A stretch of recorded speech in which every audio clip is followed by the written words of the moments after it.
Mr. Speaker.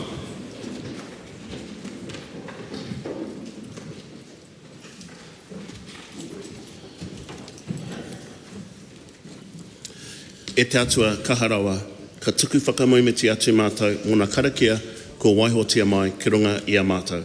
Ka waiho o mātou pānga whaioro katoa ki te taha, ka mihi mātou ki te kingi me te inoi atu mo te arihitanga i roto i o mātou whakaaroarohanga.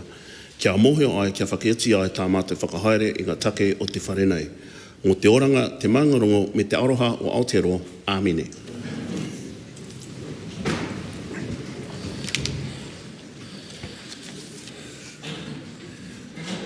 The Honourable Louise Upston. Mr Speaker, next week the House will consider the committee stage of the Local Government Water Services Bill and the first reading of the Regulatory Systems Internal Affairs Amendment Bill. Tuesday will be extended into Wednesday morning for government business, and Wednesday afternoon will be a Members' Day. No petitions have been delivered to the clerk for presentation. A paper has been delivered for presentation. Activities of the Intelligence and Security Committee in 2024. That paper is published under the authority of the House. 5 select committee reports have been delivered for presentation. Report of the Education and Workforce Committee on the 2025-26 estimates for Vote Education and Vote Education Review Office. Report of the Foreign Affairs, Defence and Trade Committee on the 2025-26 estimates for Vote Foreign Affairs.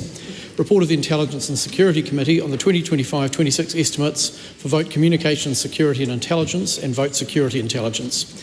Report of the Māori Affairs Committee on the 2025-26 estimates for Vote Māori Development. Report of the Social Services and Community Committee on the 2025-26 estimates for Vote Social Investment. The reports are set down for consideration. The clerk has been informed of the introduction of 3 bills. Electoral Amendment Bill, introduction. Constitution Amendment Bill, introduction. Regulatory Systems Internal Affairs Amendment Bill, introduction. Those bills are set down for first reading. House now comes to oral questions. The first in the name of point of order, the Right Honourable Winston Peters. Mr Speaker, I wish to draw your attention to some matters of evidence relating to the use of Aotearoa in this House. Yesterday you referred to the New Zealand Geographic Board's use of Aotearoa as the basis for its use in the House. I wish to draw your attention to the document which sets out the Board's decision-making titled Framework of the New Zealand Geographic Board, April 2018, which sets out the guidance on dual and alternative naming and states, quotes, change should only take place at the will of the public, with each dual name considered case by case by the Board, end of quotes. It further states, and I quote, the Board has no jurisdiction over the country name of New Zealand, and to change it would require an Act of Parliament, end of quotes. Further, these points find their basis in the New Zealand Geographic Board 2008 section 8.3. Finally, we can draw your attention, sir, to the petition response from the Government Administration Committee in 2008 that said section 8.3 of the Act explicitly states that, quotes, the Board has no jurisdiction to assign a name to or alter the name of, New Zealand. In other words, changing the name of this country, New Zealand, based on the Geographic Board has no basis in law or decisions of the Speaker or of this House. And as such, we seek your consideration on this matter and given your former statements. Good. Well, because the member might have missed it due to his international commitments, I'm going to read a Speaker's ruling which I gave on the 4th of March 2025, and then I'll make some comments after that. I've been asked to rule on the use of the word Aotearoa in the House. I said I would consider the approach taken by the New Zealand Geographic Board, though that is not binding on this House, which enjoys unfettered freedom of speech. The official name of New Zealand may only be altered by legislation. However, Aotearoa is regularly used in the name of New Zealand, including by the Board itself in its own name and in the title of the legislation that created it. It appears on our passports and our currency. I've pointed out several times that Standing Order 109 members may address the House speaking in English or Te Reo Māori or in sign language. That really is the end of the matter. In light of Standing Order 109, it is not for the Speaker to arbitrate when individual words in any of those forms might be used. I suggested at the time to Ricardo Mendes March that he might like to use Aotearoa New Zealand for the sake of order in the House and to assist anyone who might not understand the term. However, members may speak in any of the three languages at any time. If other members do not like certain words, they do not have to use them. But it's not a matter of order, and I do not expect to have further points of order raised about it. Further, I'll make the point that in his time as serving New Zealand in the capacity of Minister of Foreign Affairs, he would have over some 5 years or more, presented the New Zealand passport at various passport stations around the world and never had questioned the fact that our passport has the word Aotearoa on the front of it. It was always a New Zealand passport despite the use of that word. I'd further say that through all of those years, I might use a term familiar with the member. Not a syllable, not a sound, not a mutter, not a murmur, no condemnation whatsoever from a government he was part of. That is the end of the matter. Point of order. Order. Point of order. Are you telling this House that your statement is a constitutional authority now for the ruling you just gave? No. Yes or no? The answer is no. Great. And if the member would like to read the statement later, he'll understand that I wasn't taking that position. The Honourable Barbara Emmons, question 1. Kia ora, Mr Speaker. To the Minister of Finance, does she stand by all her statements and actions? Mr Speaker. The Honourable Nicola Willis. In context, yes. Supplementary. Does she stand by her statement that, quote, National will take action to get food prices under control once more, unquote, and if so, when will the price of butter come down? Yes, Mr Speaker. And in evidence of our progress on this, I would like to share some figures with the House. In December 2022, food price inflation was 10.7%. In March 2023, food price inflation was 11.3%. In June 2023, food price inflation was 12.3%. Since being elected, our government achieved in the March 24 quarter 2.4% food price inflation. In June 24, 0.2%. In September 24, 0.7%. I can go on, Mr Speaker. The point that I am making is the facts don't lie, the figures don't lie. Food prices rose faster under the last government than they have under ours. Supplementary. Well, does she agree with Steve Johnson from Te Ropu Awhina Social Services, who says food insecurity amongst its whānau is absolutely on the rise with the rising cost of living? If not, why not? Mr Speaker, I view it as a driving mission of this government's economic management to ensure that more New Zealanders can get ahead and better afford the cost of living. Our approach to that challenge is twofold. On the one hand, we are resolute in our efforts to grow the New Zealand economy so that employers and businesses can create better paying jobs that allow people to have higher incomes with which to address the cost of living and with which to get ahead. The second approach is to, where possible, exercise our government levers to ensure that we are not reinforcing cost structures in the economy which add to prices for consumers. That work is ongoing across a number of fronts, and I can report to the House that we are already having some success, including with the first decrease in rents in many, many years, including the fact that by stopping petrol tax increases planned by the last government, petrol is cheaper than it would otherwise be, including by the fact that interest rates have reduced such that mortgage payments are reducing. I could go on. I will look forward to the next opportunity. That's a no. Supplementary. Does she agree with Presbyterian Support, who said in relation to power prices that, quote, people are trying to manage as best as they can, but given all the other circumstances that are currently happening in New Zealand with the cost of living, unemployment, reduction in social services, it means that actually the power challenge becomes exacerbated, unquote. Well, Mr. Speaker, there is no question that rising electricity prices are a challenge for many New Zealanders. That is a facile observation. A deeper observation is to ask, why is that?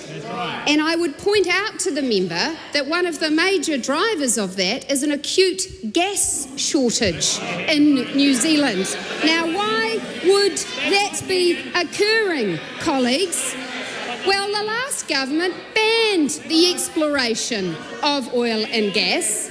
It set out an objective for 100% renewable energy that made it hard for generators to see that they should be investing in electricity generation that used gas or coal. And then they threatened a huge white elephant in the form of Lake Onslow that actively stopped people investing in electricity generation.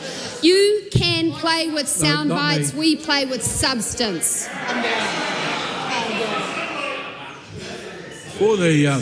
Before I call the Honourable Barbara Evans, I'll just say to the government backbench, the Minister is quite capable of answering the question unassisted. And that level of, well, the member may find that funny, but given he's got a long way to go home, he might want to go a bit early. But just let it go. The Honourable Barbara Evans. Supplementary. Is she saying that the Zero Hunger Collective is wrong then, when they said, quote, I haven't heard these stories since the global financial crisis. Families are putting the heating on in one room and sleeping in that one room so that they can save energy, unquote. Mr. Speaker, as I said in answer to the last question, I completely agree that there are New Zealanders across the board who find the current electricity prices challenging. But in my experience as a parliamentarian, it is not sufficient to describe the problem. In fact, what we have a duty to do in this House is to investigate the solutions to those problems. And that is why on this side of the House we are, on the one hand, working with the Electricity Authority to ensure that all of the right regulations are in place to drive competition in the electricity sector, and why, on the other hand, we have sought external advice on how to ensure ongoing investment in generation assets in the New Zealand electricity sector so that over time electricity is both abundant and affordable. Now, if we'd been able to start that work 6 years ago, members, electricity prices wouldn't be as high now. Concise answers are good. Supplementary. Is she saying that the Auckland City Missioner Helen Robinson is wrong when she said, quote, people are making terrible, terrible choices. Do I send the kids to school? Do I have the power on? Do I pay for the washing machine to be fixed? Do I have the power on? Do I get food? Unquote. Well, Mr. Speaker, I have observed on many occasions that there are New Zealanders in this country who continue to do it tough, and the circumstances which the City Missioner outlines are real. The question for the member is, how do we address those challenges? And I also recall when inflation was rising faster than wages. The Honourable Kira McAnulty. Thank you, sir. There is a long and consistent history of speakers ensuring that ministers do not ask questions of those that are asking questions to them. Their role in question time is to respond to questions, not propose them. That's quite true, and I heard it as not the. Of course, would be acceptable. The Minister will resume. My simple point is this, Mr. Speaker. During recent years, when prices were rising significantly faster than wages, the stories of hardship in our community were extensive. People were being left behind by their government. Since being elected, we have a track record of getting inflation back into target, having interest rates reducing, and ensuring that we are able to forecast real wages increasing, that is to say rising faster than inflation. We are doing the right things, but we've got 6 years of mismanagement to fix up. Good. Concise. Supplementary. Who is right? Frontline community service providers who say the cost of living is getting worse, or Christopher Luxon, who said a year ago and he confirmed again yesterday that the cost of living is getting under control. Well, Mr. Speaker, it can both be the case that something is improving, but it still hasn't improved enough. And that is our position. The simple fact is that inflation and therefore price increases, which drive the cost of living, is much more under control now than it was previously. Without going on, I would like to highlight that when you have a period of such high inflation as we had between 2020 and 2023, that bakes in higher prices across the economy, and it does take time to get that ratcheted down relative to incomes. Thank goodness we were elected to get on with the job. Question two, Tamatha Paul.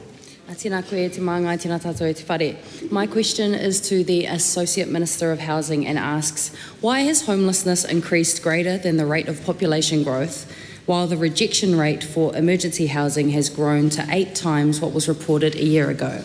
The Honourable Tama Potaka. E te maunga o te whare, as mentioned previously this week, this government takes homelessness, particularly living without shelter, very seriously. And acknowledge that the homelessness rate and living without shelter went up between 2018 and 23 despite serious spending.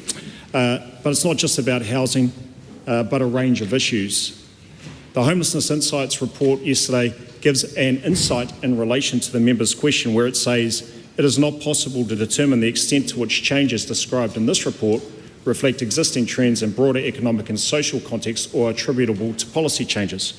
In relation to the second limb, Mr. Speaker, if the member is actually referring to the decline rate, we are collecting better data now than we did 1 or even 2 years ago, and people are leaving MSD appointments with far better and more targeted support like transitional housing and housing support products, rather than being herded into emergency housing on places like Fenton Street and Aotearoa and Ulster Street and Hamilton West to live in dark, dank, dangerous squalor. Supplementary. Is it correct that people who have a genuine need have been turned away from emergency housing? E te maunga o te whare. As I've mentioned several times in this House, those people with a genuine need for short-term stay and temporary accommodation and fulfil the responsibilities framework, in most cities and towns in New Zealand, emergency housing is available. Why did the government plough ahead with their changes to emergency housing when they were explicitly warned by the ministry that it would, quote, create a risk of increased levels of rough sleeping, people living in cars and overcrowding, unquote, which we are now seeing? E te maunga o te whare. We're absolutely disgusted by the number of children and others living in these dank, dark, dangerous, squalid motels throughout the country. And that's why I am very proud, Mr. Speaker, that we now have 3,000 less children in those motels and hotels compared to when we first came into administration. Yes, we have an absolute responsibility to enable the potential of those young children and also to ensure we do not have the type of profligate spending that we saw around 5 years of motels. Why is rough sleeping up 24% in Wellington, up 89% in Auckland, 73% in Christchurch, tripled in Taranaki and up 56% in Whangarei over recent months, if not for the government's decision to restrict access to emergency accommodation? E te maunga o te whare, I'll repeat this again just for the members' benefit. It is not possible to determine the extent to which the changes described in the report are attributable to the policy changes. Sorry, look, you're going to have to calm it down. I'm trying to listen to what he says because you'll be on your feet in a minute objecting to something he said. I want to hear it. Please just keep the interjections to a minimum. Te maunga o te whare. May I repeat the Homelessness Insights briefing note? It is not possible to determine the extent to which the changes described in this report, including those that have been described by the member opposite, reflect existing trends and broader economic and social contexts or attributable to policy changes. Homelessness is not just about housing, and it's actually not only the government that can help resolve the homelessness challenges, and that's why we are so energised to work alongside many community housing providers, whether or not that's the changes in the operational supplement funding and financing, to enable another 1,500 homes to be built by community housing providers over the next few years, Māori housing providers, and a whole range of other issues. But I'm sure, Mr. Speaker, that if members opposite are so concerned with the nature of the travel of these policy changes and the impacts that they're having, they would ensure that they have authorities to act and privacy waivers, none of which I've seen with the people from the Labour Party. Supplementary question, the Right Honourable Winston Peters. Could I ask the Minister, in terms of the problem that he currently faces, how many homeless people were housed by the 100,000 homes project of the Labour and Green Party? He has no responsibility for that. Tamitha Paul. So, No, he has no responsibility. Yeah, Tamitha Paul. Thank you, Mr. Speaker. Is the City Mission, the Auckland City Mission, wrong when they report that rough sleepers with pneumonia and on dialysis have been rejected for emergency accommodation because they were deemed to have contributed to their own homelessness? And if so, will he reverse the changes to emergency accommodation criteria? It's a manga, it's a whare. That's the first I've heard of that specific example, and I'm very concerned if indeed that allegation is proven to be accurate. However, the people, the kaimahi who work at Te Manatū Whakahia Aotearoa, the Ministry of Social Development, have some very clear policies and practices that they must adhere to, and if that's a matter that concerns the member so much, it's perhaps something that she will provide an authority to act around, of which I have not seen from this member to date. Supplementary. Does he stand by his statement that they will not be returning to the emergency housing model because, quote, New Zealanders, including people sleeping rough, deserve better than that, unquote? Or does he accept that rough sleepers would probably prefer emergency accommodation over freezing on the street? E te maanga o te whare. This morning I had the great opportunity to walk with and talk with people who work here in Wellington Central, the members' electorate, and the nature of the emergency housing policies that were undertaken over the last 6 or 7 years. And the message that I got from those people was this: whilst emergency housing might have been a stopgap issue for those who are rough sleeping and others, it is not an enduring solution. We, Mr. Speaker, are focused on an enduring solution for those in genuine housing need.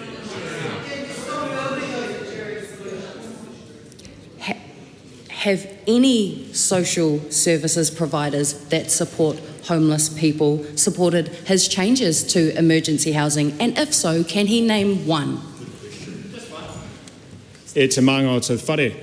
Many social service providers and community housing providers acknowledge that emergency housing in the form that was concocted by the previous government was absolutely dangerous and outrageous and imprudent spending governed by loose policy. Question number 3. The Honourable Shavero. Thank you, Mr. Speaker. My question is to the Minister of Health. Does he stand by his reported statement that Tōtara Hospice received 84% of its funding from the government?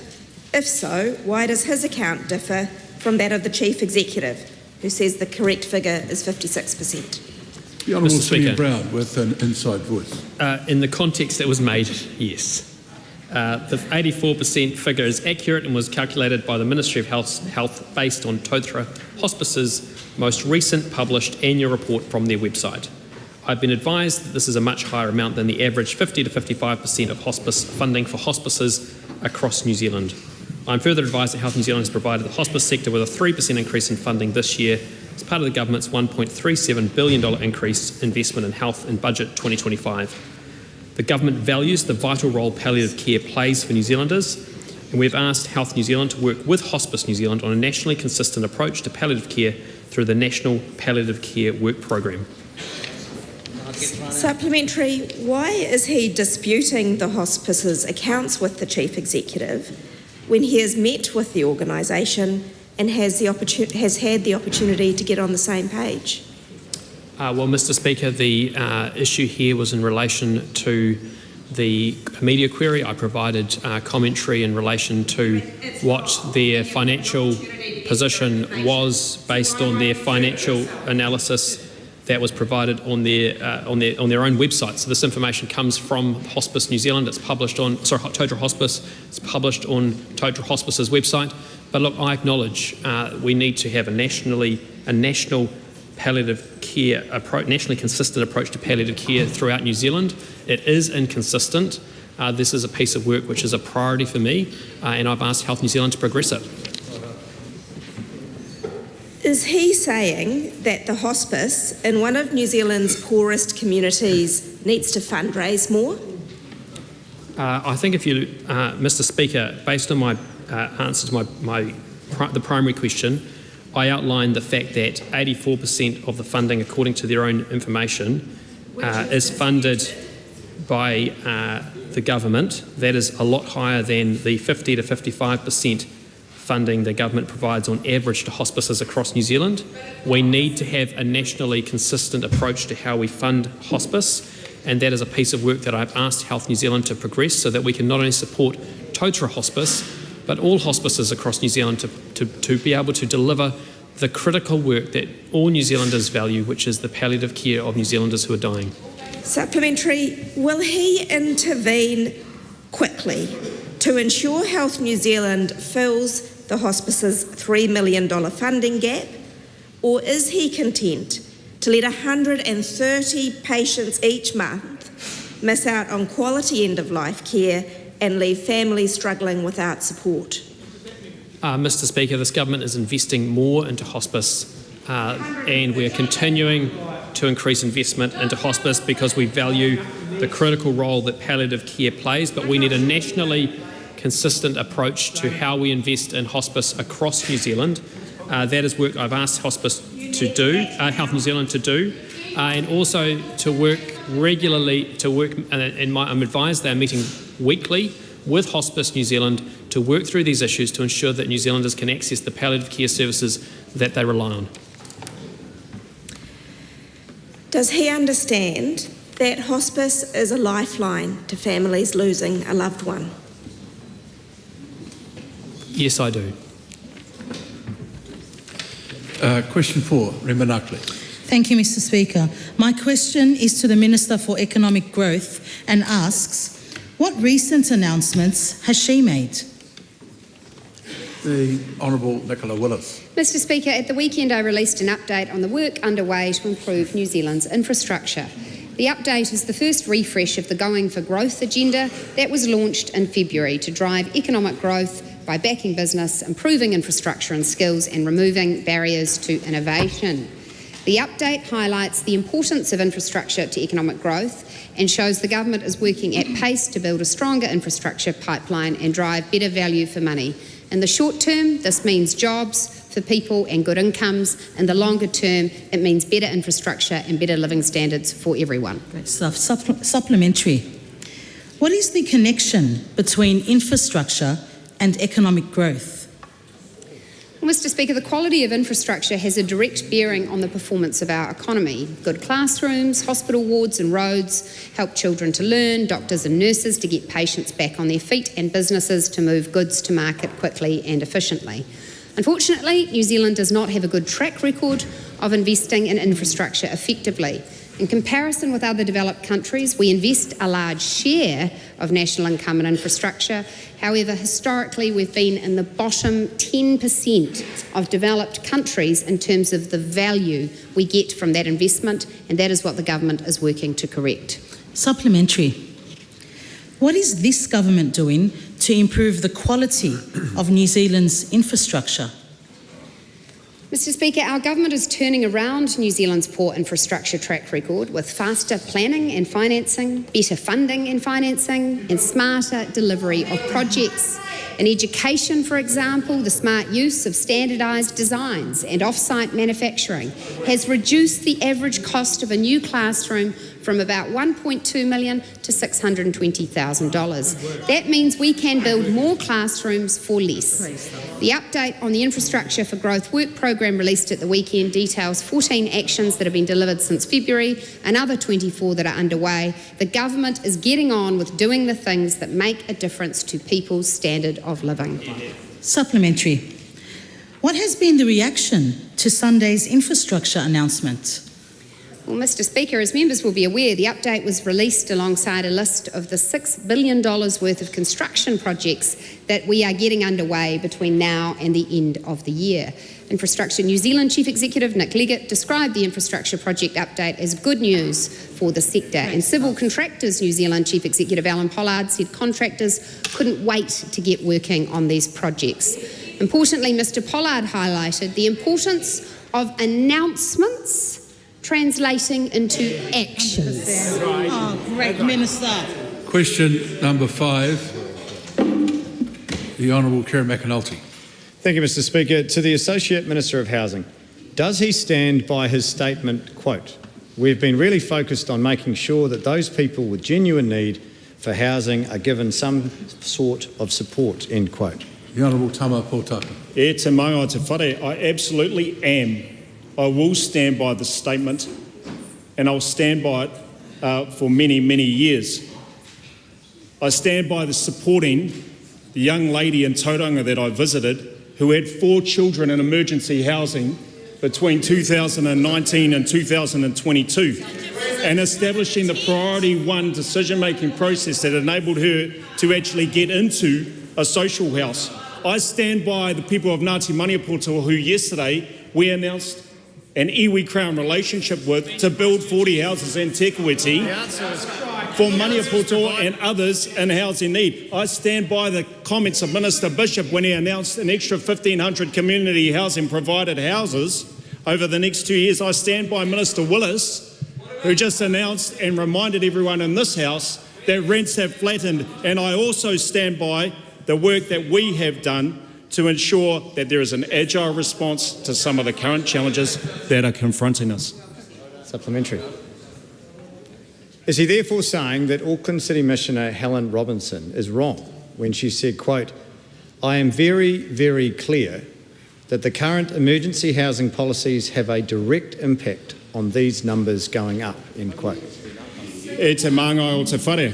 May I remind the member that homelessness went up between 2018 and 2023, and also that the Auckland City Missioner does some absolutely fantastic work in confronting some of these issues.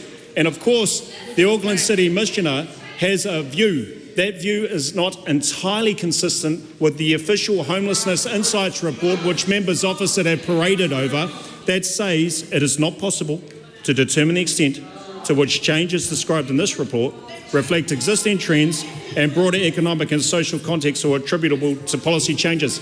No one in this House wants to see other Kiwis living without shelter. However, we will continue, as they did under the members opposite government, but we will continue to be agile and make sure that we provide enduring solutions and governance support to an issue that is not only the government's responsibility but lies amongst the entire community. Well done. Supplementary. Is he saying that Christchurch Methodist Mission's Jill Hawkey is wrong when she said, quote, "We could count on one hand the number of people who have been offered emergency housing. Chris Bishop said in an interview that if people are homeless, they could go to the Ministry of Social Development and housing support would be available to them. We know that's not true." E te maunga o te whare. As I've mentioned, homelessness is not just a housing problem, and it's not just the government's problem to sort out, as members of opposite know. We continue to work with community housing providers throughout this country, with Māori and iwi housing providers, to support provision of housing for people in genuine need. We also ensure that there's over $120 million of housing support products that are available through the Ministry of Social Development, Te Manatu Whakahiatoora, to help those people stay out of emergency housing. We are very agile in our response to the current concerns. We've directed our teams to get out there and understand where we can accelerate some targeted interventions, to liaise with some of the leaders whose names the member opposite has mentioned, and to ensure that we have an enduring solution and not one that relies on outbursts rather than outcomes and exclamations rather than execution. Supplementary. How can he expect New Zealanders to believe the claim that people with genuine need will receive support when numbers of people sleeping rough have increased up to 250%, while the applications for emergency housing being declined has increased from 4% to 32%? E te maunga o te whare. Yes, there are some numbers that have been announced in the Homelessness Insights reports, and we know that there are many, many people in genuine need. And we continue to respond with a whole range of initiatives and $500 million of taxpayers' funding alone in transitional housing, Housing First, and a number of other programs. Is it perfect? No. Are we responding very carefully and prudently? Yes, and I will continue to work with many of the people who the member opposite has named to ensure that we do get targeted interventions, the right house, at the right place, at the right time for those in genuine need. Supplementary. Who should New Zealanders believe? The Minister who claims that housing is available to those who need it, or respected frontline providers who have said, quote, "We know that's not true"? E te maunga o te whare. I certainly can reflect on the $1.5 or so billion that was thrown into emergency housing, hurting people throughout the country, and yet emergency housings went up for a very, very long time under the previous government. Certainly, I would like all members to consider the work of Minister Bishop and others to reduce the numbers of whānau who are on the social housing register. If you believe the focus that we have in this government to reduce those who are living in squalor, to reduce those numbers of people who are living in dark, dangerous situations, the housing register quadrupled in the time of the previous government, and under this government it is reduced considerably. Now, hang on a minute. Just wait till the member over here is finished. Yeah, well, you'll be more than done next time there's an intervention like that. The question number 6. Thank you, Mr. Speaker. I didn't hear that. You look. Hang on. Don't push it. You're right in my ear. You're chipping away. It's just sometimes that I hear you because of your very loud rural voice. So, Dana Kilpatrick, question 6. Thank you, Mr. Speaker. My question is to the Minister for Tourism and Hospitality. What recent reports has she seen on tourism in New Zealand? The Honourable Louise Upston. Mr. Speaker, our Everyone Must Go campaign with Tourism New Zealand was all about encouraging Australians to pick New Zealand for their next holiday. The campaign has hit its results out of the park. Stop. You've got to slow it down. You can't expect to talk all the way at volume through an answer. It's question and answer. Listen a little bit at least to the answer. The Honourable Louise Upston, please continue. The campaign has hit its results out of the park, bringing thousands of visitors and a boost for regional communities across the country. Tourism New Zealand's stats show that this initiative delivered an additional 7,981 visitors, which is exceeding the initial forecasts. These additional visitors generated an estimated $22 million in visitor spending to our economy. Tourism, we know, is a crucial part of our government's focus on economic growth. That's why we made investments, including the Everyone Must Go campaign, to help bring international visitor numbers back to pre-COVID levels. Supplementary. How will targeting Australians improve overall visitor numbers? Mr. Speaker, Tourism Boost was about delivering visitors in the short term, and visitor numbers from Australia are currently about 94% compared to 2019, so we know that there's still room to grow. We also know that 4 million Australians are actively considering a holiday in New Zealand. So it's encouraging to see a bump in Australian visitors from across the ditch. The latest Stats New Zealand international visitor data shows an extra 145,000 visitors from Australia in the year ending May 2025, which compared to the previous year is an 11% increase. These positive results show with the right investment in the right markets, we can drive economic growth. Supplementary, what feedback has she received on this campaign? Mr. Speaker, it's been fantastic. The campaign attracted significant attention on both sides of the Tasman and across the world and got people talking about New Zealand as a destination. New Zealand Airports Association said the campaign will get people talking, which should deliver marketing reach far greater than the initial investment. A key part of the success was the unprecedented support from the industry that created a sense of urgency, with more than 800 deals from 450 operators on offer to Australians. And what's more, Mr. Speaker, we knew our Australian friends would recognise this opportunity, just as they grabbed Farlap and our Pavlova. It's proved to be the same with Everyone Must Go. Supplementary, how will more international visitors support economic growth? Mr. Speaker, by investing in tourism, we are creating opportunities for growth, as tourism supports almost 200,000 jobs and contributes $44 billion to our economy. Every time a tourist comes to New Zealand, spends money in a local shop, eats in a local restaurant, sleeps in local accommodation, it's good for jobs, it's good for growth, it's good for the incomes of New Zealand families. We know that when tourism grows, it boosts our economy, it creates jobs, lifts wages, and helps Kiwis with the cost of living. Our message is clear. New Zealand is open for business and we welcome anyone, anytime, anywhere. Question 7, the Honourable Willow Jean Prime. Thank you, Mr. Speaker. My question is to the Minister of Education. Does she stand by her statement that, quote, "We want to grow, promote and support the education workforce by backing and strengthening our educators," end quote? If so, how does offering secondary teachers the pay offer of 1% each year for 3 years back and strengthen our educators? Mr. The Speaker. Honourable Eric Stafford. Mr. Speaker, in answer to the first part of the question, yes, and it's exactly what we're doing. The schooling teacher workforce grew by 2.5% in 2024, delivering 1,864 new teachers, the largest year-on-year increase since record began in 2009. On provisional figures for 2025, there's been a 30% increase in domestic students enrolling in initial teacher education for the first time. Our reforms are building a world-leading education system and people want to be a part of it.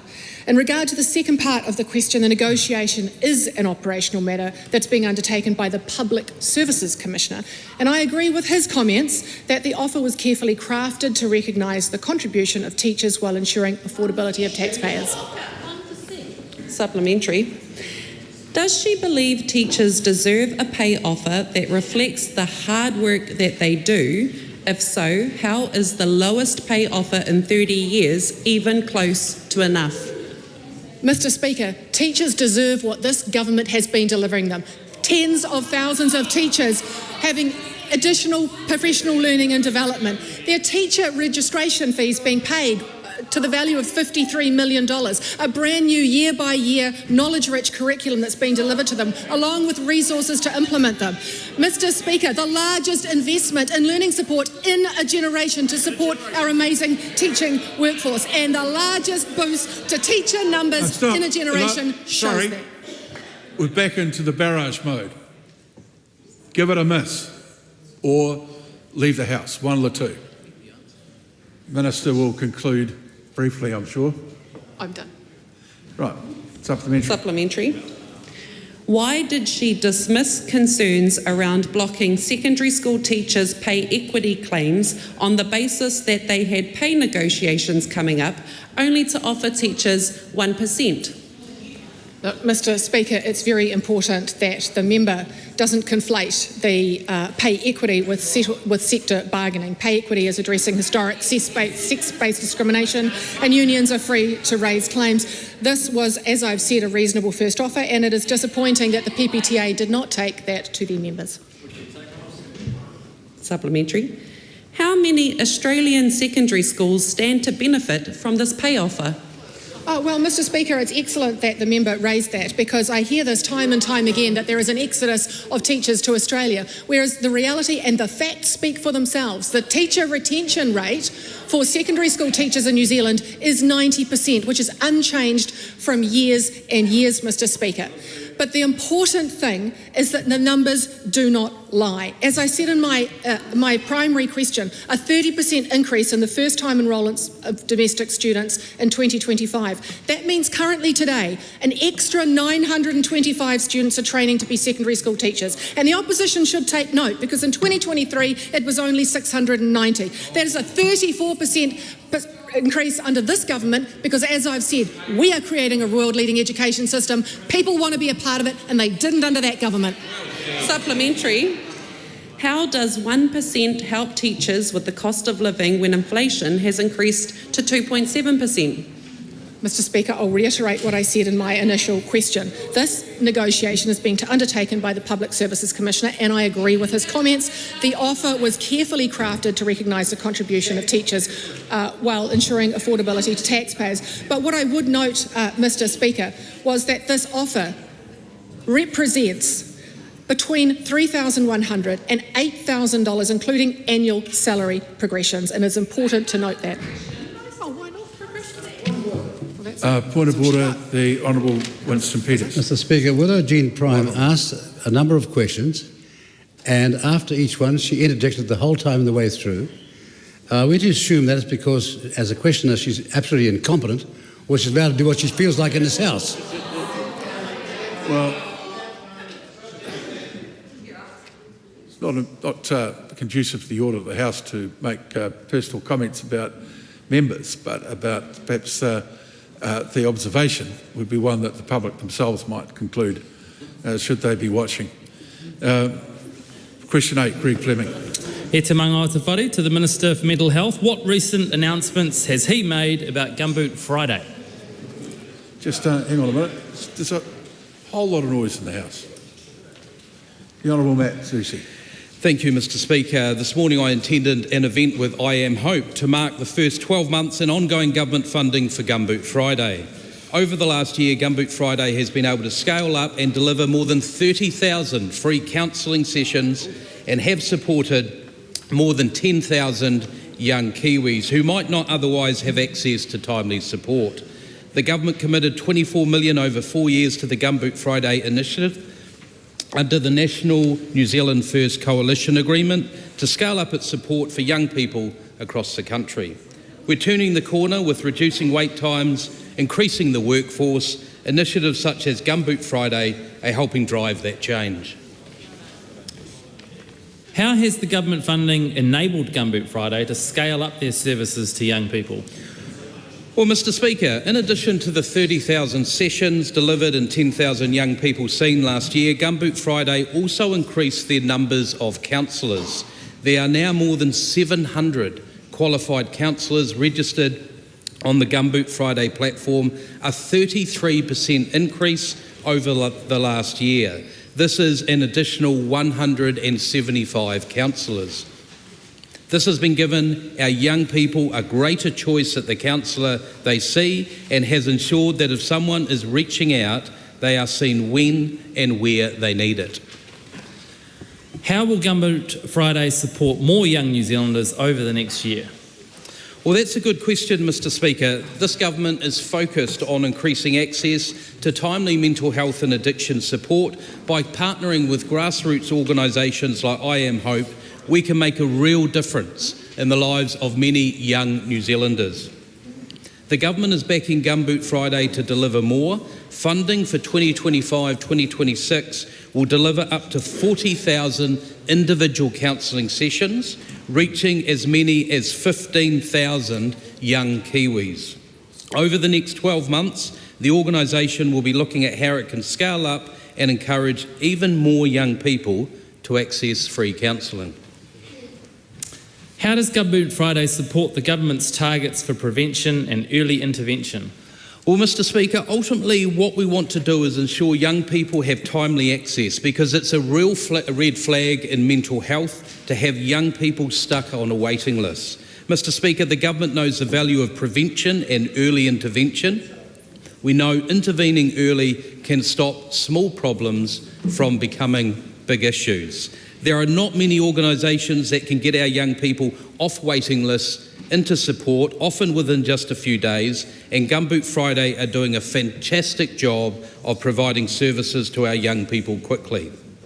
Mr Speaker, I want to take the time to acknowledge the tireless team at I Am Hope, the amazing work that team and their counsellors are doing to turn the corner and ultimately give vulnerable young Kiwis more timely access to mental health and addiction support. Question 9, Celia Wade-Brown. Thank you, Mr Speaker. My question is to the Minister of Local Government. Does he agree with the comments of Selwyn's Mayor, Sam Broughton, that, quote, there's some basic things that councils have to get involved in because central government isn't stepping up to fit the needs of local communities, end quote. If not, why not? Honourable Simon Watts. Well, thank you very much, Mr Speaker. I do not accept the premise of that quote.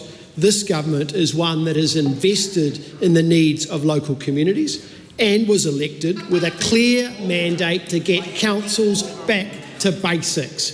When councils lose focus, rates go up, and Act hits Kiwis in their back pocket. Supplementary. Does the Minister recognise that councils own 26% of this country's infrastructure? And if so, does he consider rates funding is adequate to maintain the estimated $75 million of infrastructure owned by local councils? Well, Mr Speaker, it is clear, and this side of the House clearly understands, that there are clear expectations that matter to Kiwis in regards to infrastructure. That's why we are unlocking land for housing. That's why we have infrastructure announcements targeted on growth. And that is why this side of the House is working in partnership with local government to execute city and regional deals that will turn the dial, increase economic growth, increase productivity and increase jobs. Point of order, the right on what's No, supplementary question. Oh, supplementary question. Yes. Sorry. Can I ask the Minister? How can he possibly calculate that if the local government owns 26% of the infrastructure value of this country, it amounts to 75 million, as was prefaced in the question that came to him last? Well, Mr Speaker, I don't think it's within the scope of my responsibilities to comment on other members' ability to calculate math. However, what I can say and give an example of what is a core services in local government, well, it is fixing a water pipe.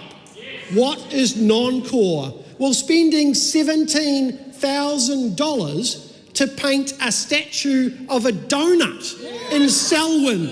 Non-core, Mr Speaker. Supplementary. Celia Wade-Brown. Is he aware that local government rates... Just hold on a minute while everyone is quiet. When everyone is quiet. Is he aware that local government rates to pay for that $75 billion of infrastructure, just to be clear, have remained at around 2% of GDP?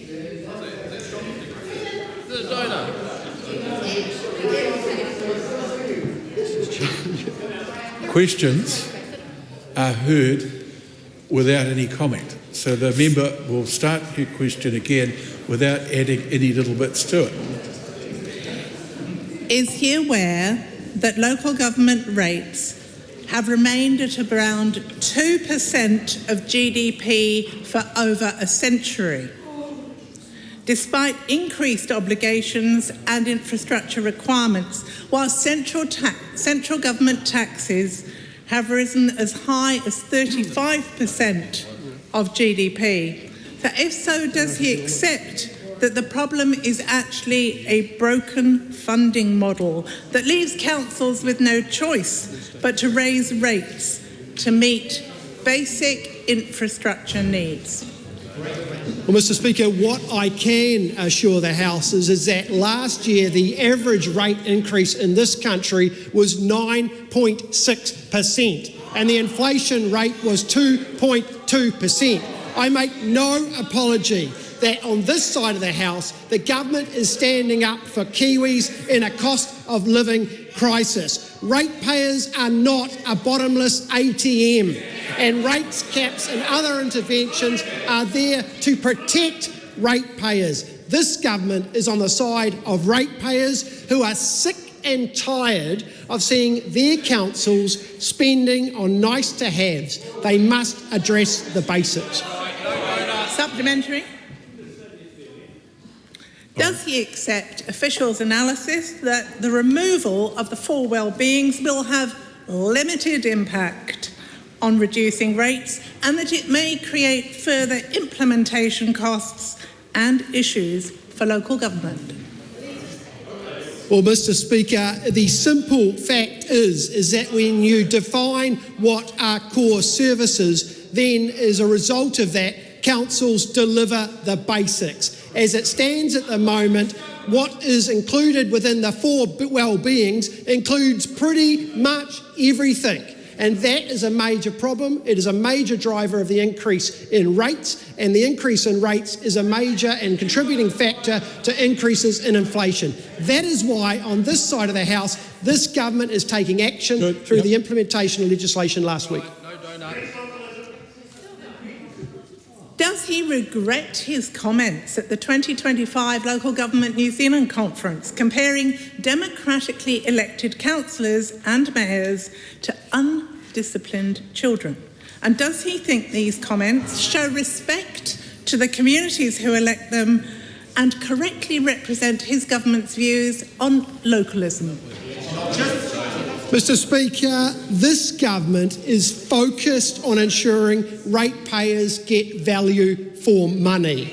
The prior government drove the cost of living crisis, and a large portion of our inflation is now driven by rates increases. So this is a critical issue for Kiwis, and this side of the House, this government is taking action to provide relief for those ratepayers. Point of order, Mr Speaker. Point of order, Celia Wade-Brown. Thank you, Mr Speaker.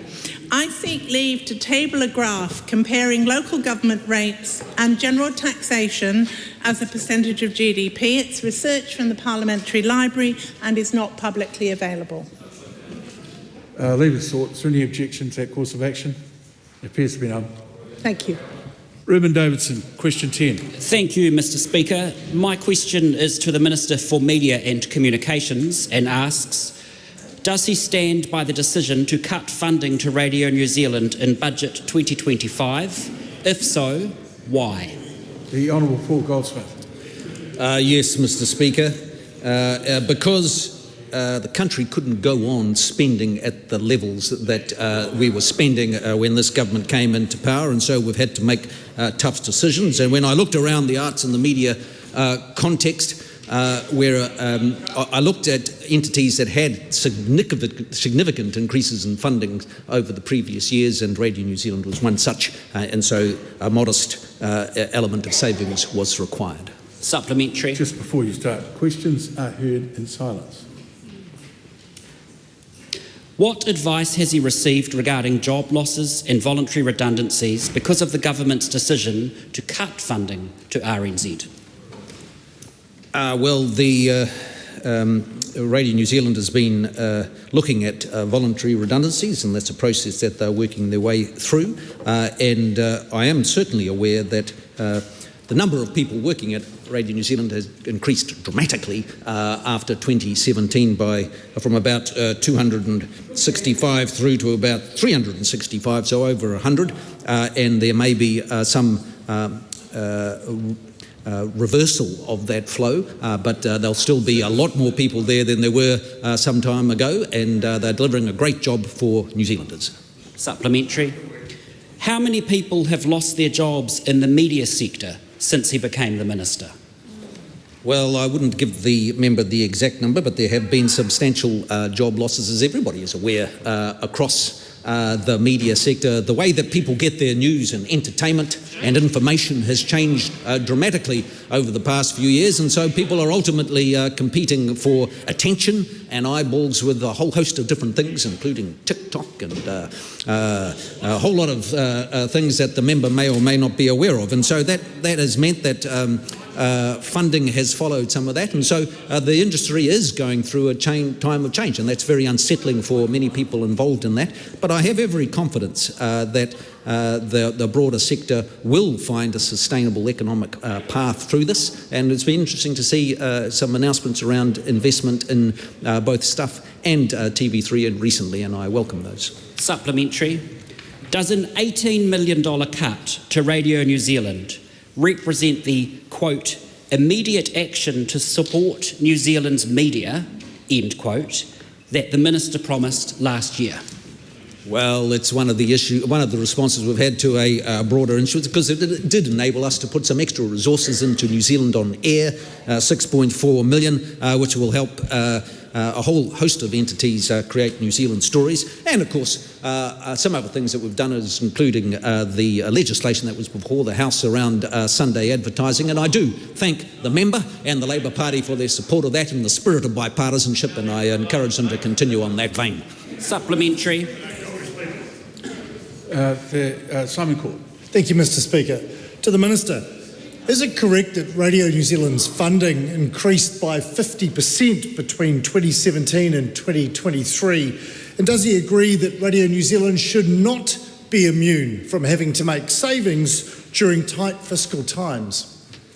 Well, yes, I do agree that Radio New Zealand did have significant increase in funding under the previous government, and as I said in my initial answer, the country couldn't go on spending at the levels that it was under the previous administration, and so many parts of government have had to look for savings, and Radio New Zealand has participated in that. But I still remain confident that Radio New Zealand can continue to provide an excellent service. Supplementary, Reuben Davidson.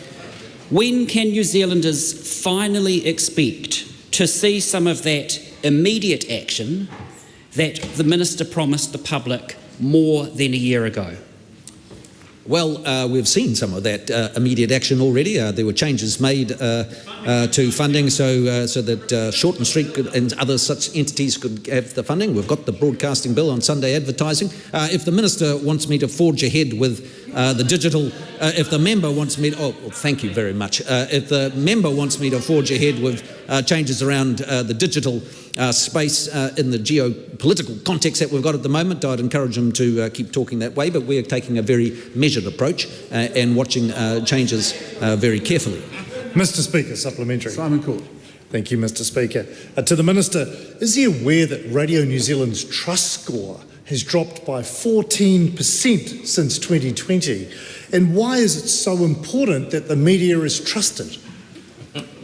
Well, it certainly is a challenge in the media and in many institutions across the world, falling levels of trust. And so I have certainly, in my letters of expectations, both RNZ and TVNZ have encouraged them to have a real focus on a plan to improve those levels of trust. And I'm glad that they're working very hard on that. And so, and I encourage them to continue in that work. Supplementary question, the Right Honourable Winston Peters. Could I ask the Minister, given that between 2018 and 2023 there was a massive injection of finance to RNZ and Morning Report, despite the fact that they have declined from number one to number 8?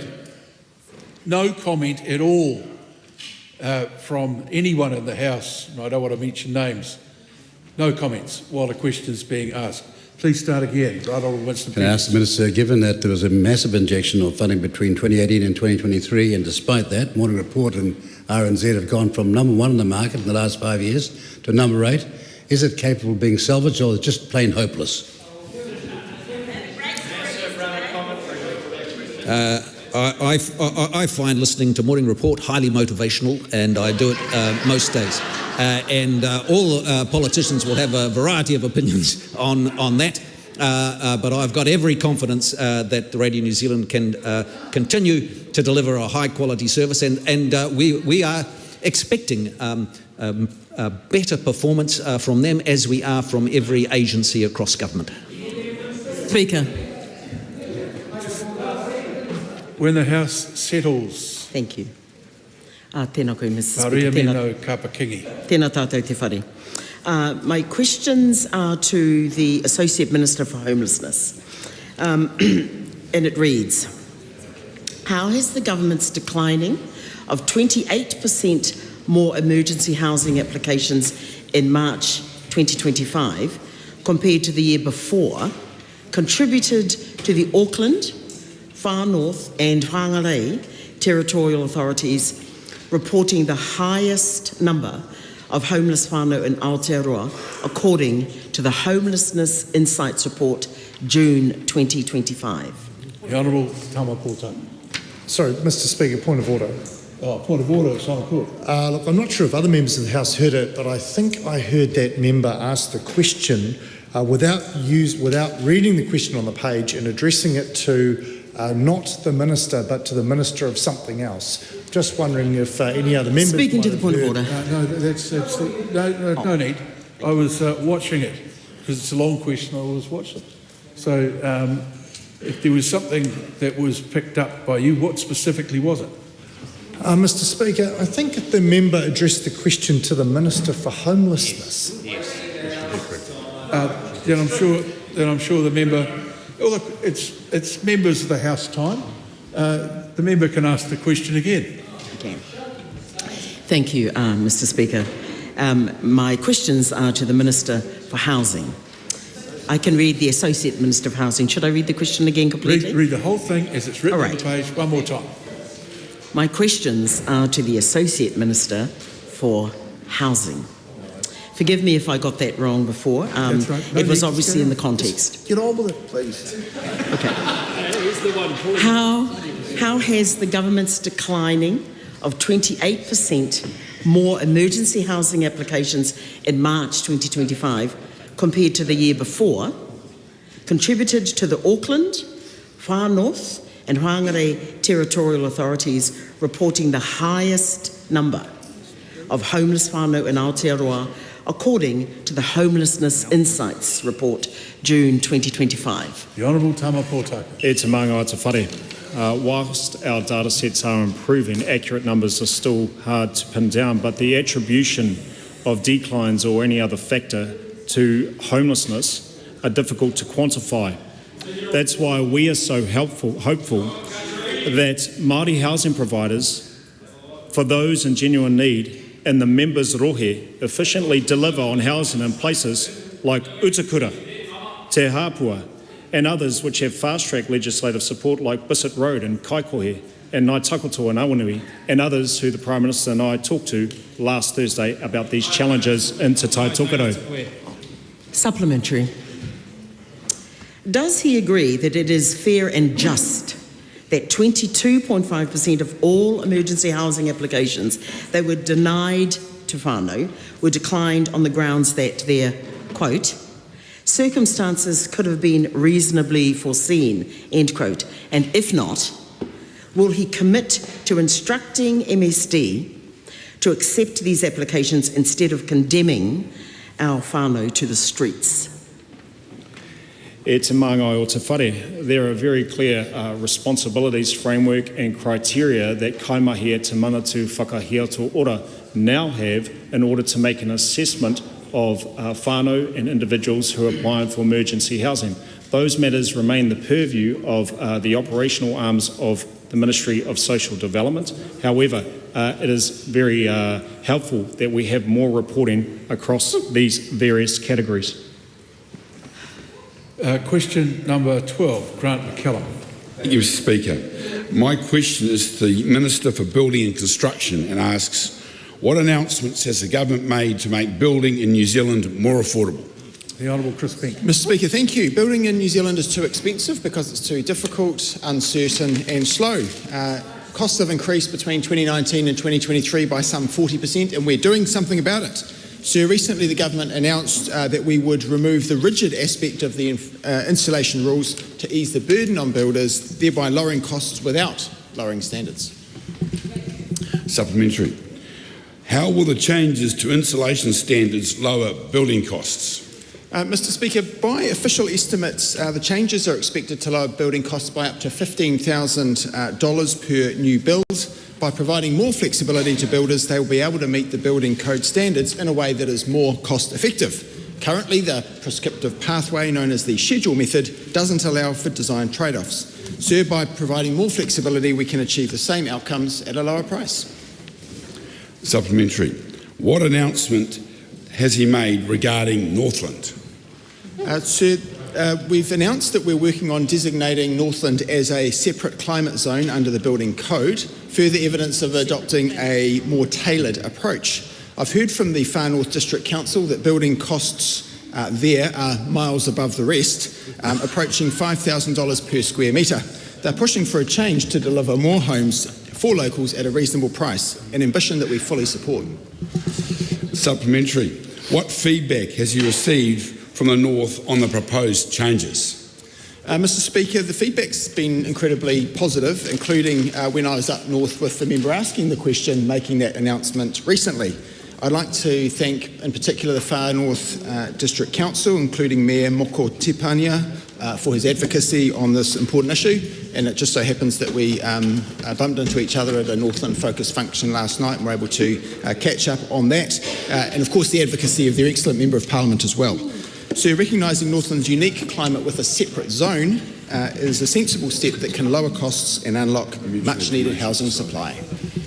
That concludes oral questions. Those who have to leave the House for other business should do so quickly, quietly, and without those conversations on the way.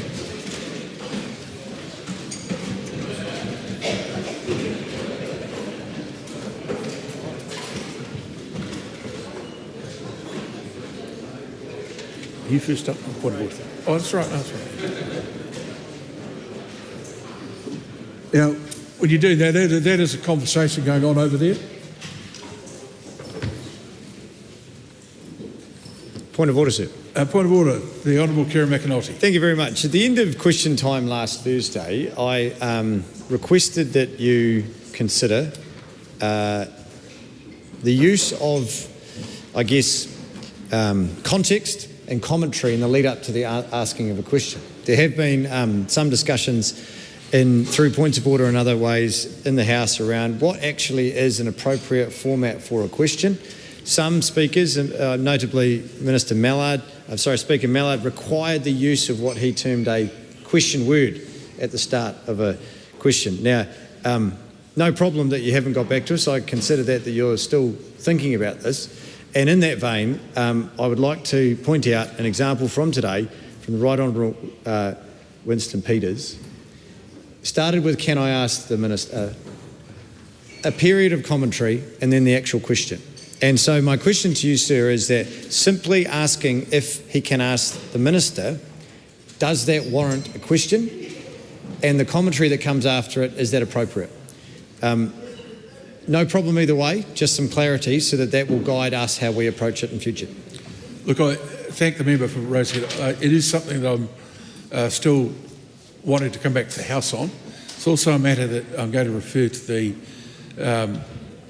Standing Orders Committee, because if you think about how question time works, it is largely an unequal competition because the concise nature of questions required by the questioner is not matched in all cases by the answer that might come.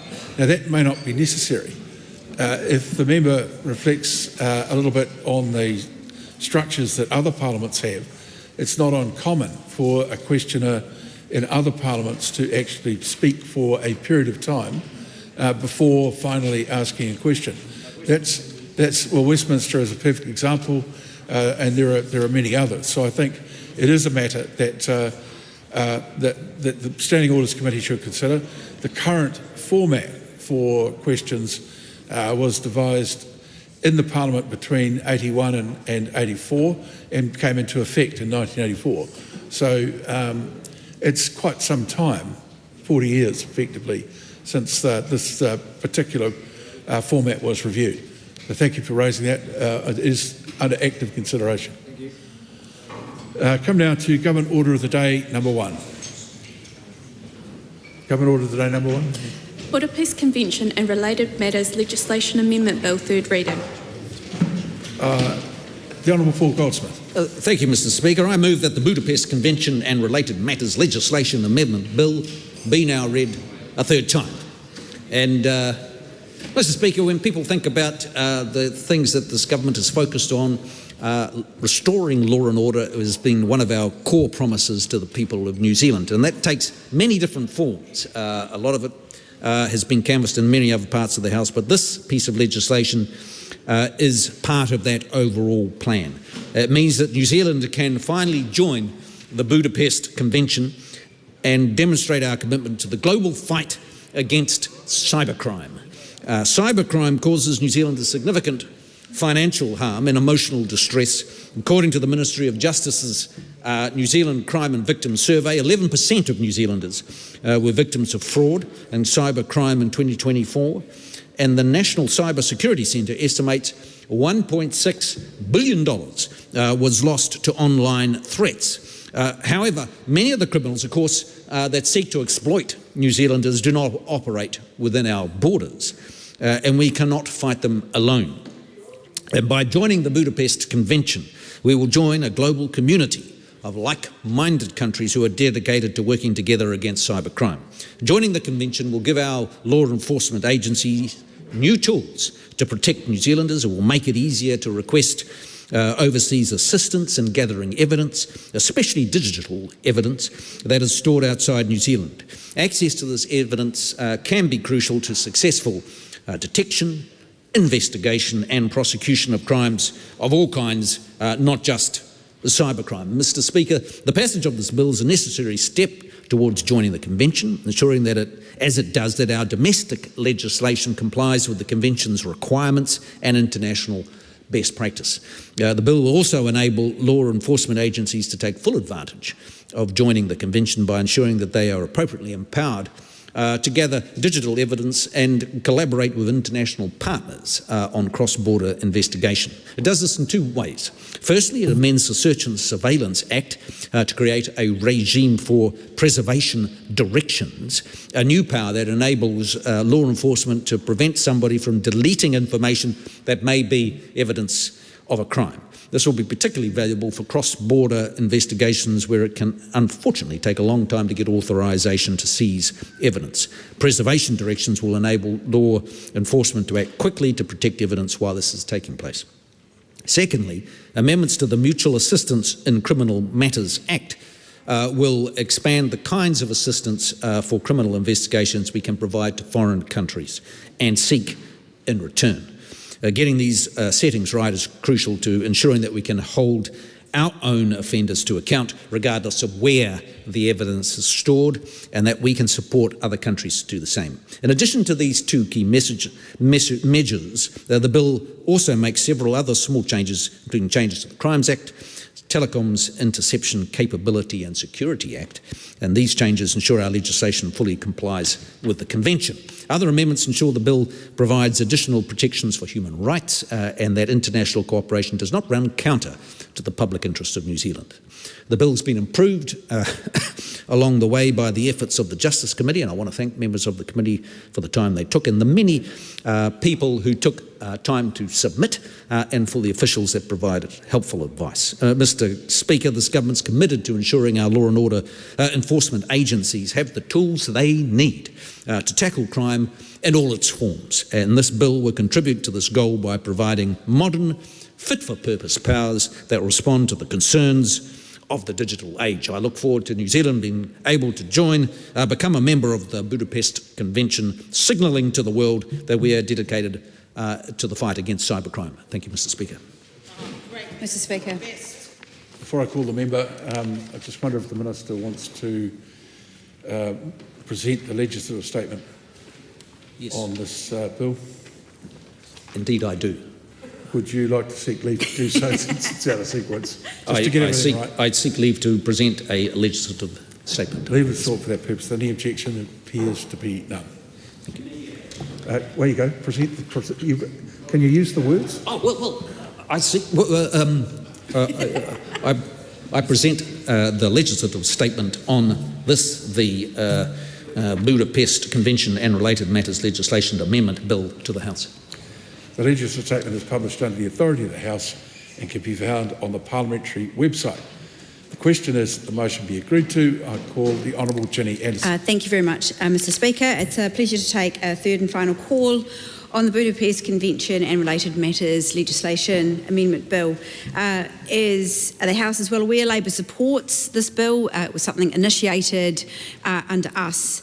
It aligns with our commitment to enhancing New Zealand's cybersecurity capabilities and also international cooperation in this space. It brings New Zealand into line with our international obligations, and it is us playing a part in a worldwide network to counter cybercrime. One of the issues that has been discussed through the passage of this legislation that comes up is the importance to say that if we have a threshold for crime in real life, which is shoplifting or burglary, why is that threshold not the same for cybercrime? Many New Zealanders have been victims of phishing, of identity theft, of various kinds of online crime or fraud, yet the amounts lost out of their bank accounts far exceeds the amount sometimes stolen from a shop or even a private property.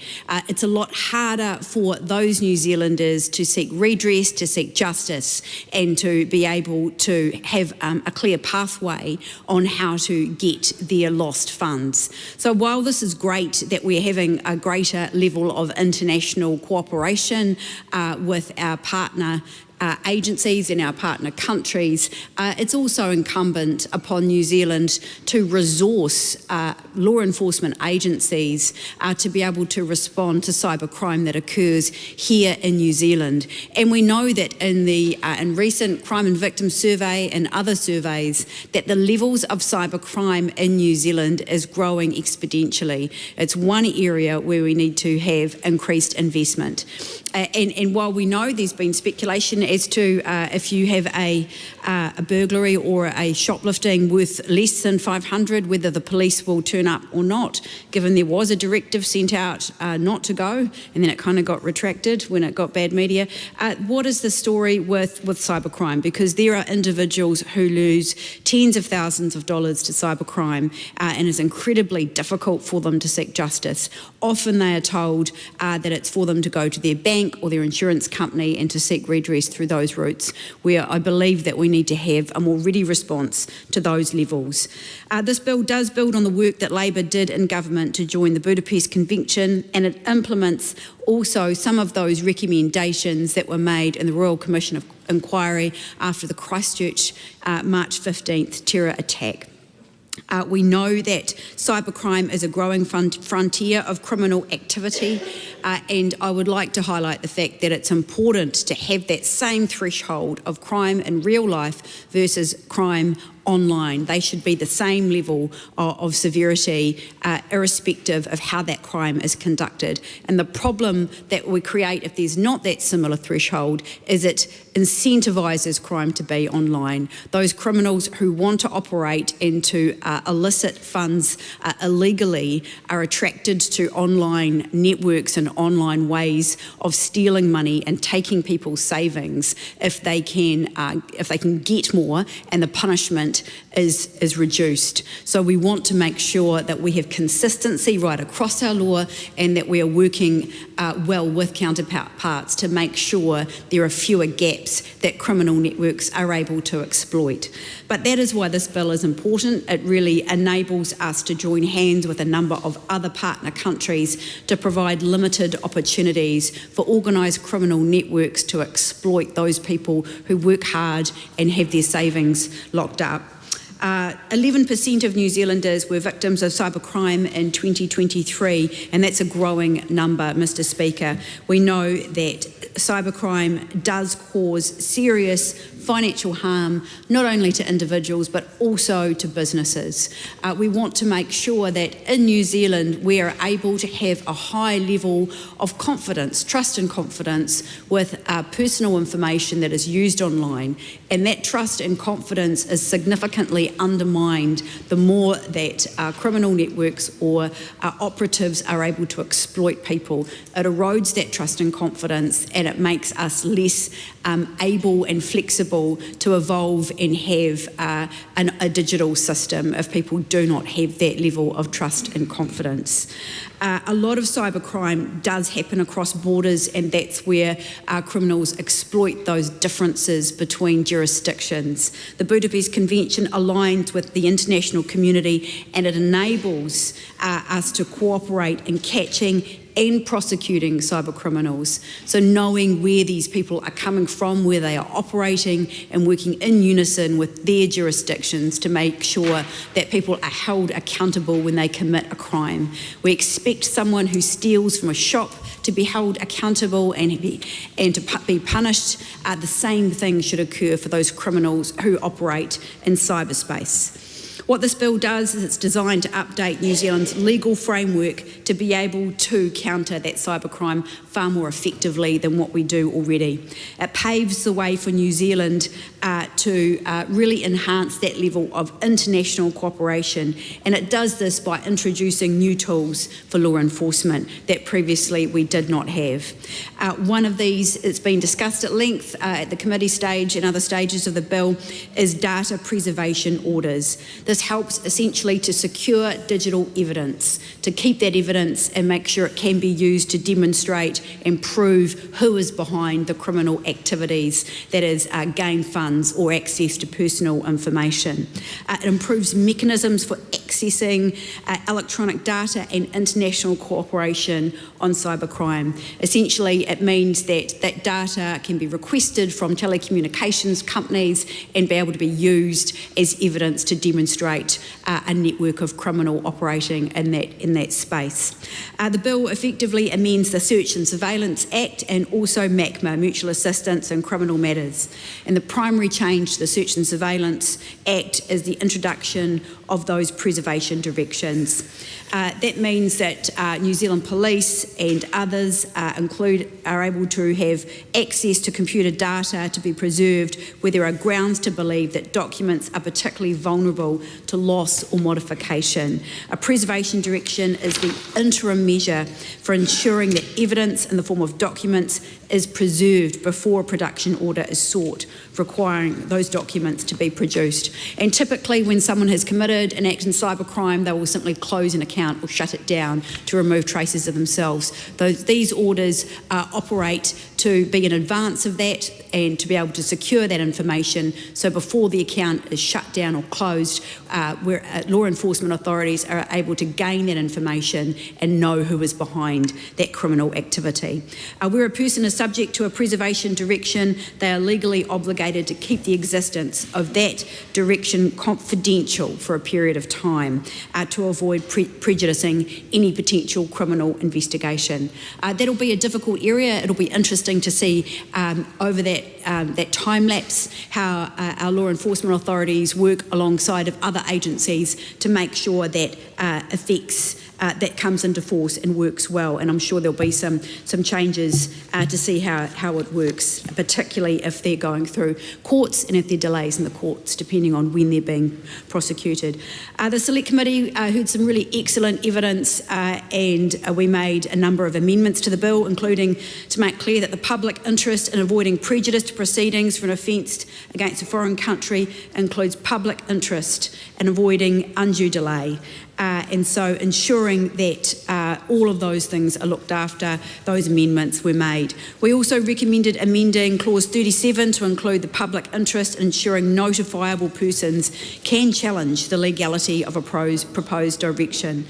We also heard some really good evidence, Mr. Speaker, from telecommunications companies that internet service providers do not typically have the capability to identify whether a customer has sent an email or something similar from a third-party service without intercepting it and analysing it. So as a result of receiving that information, the committee has decided to recommend the obligation to provide the nature of the telecommunication should not extend to third-party communication services carried to the network using an internet-dependent service. It got quite technical at points there, but I think we mostly got our heads around it. Even Andrew Bailey did.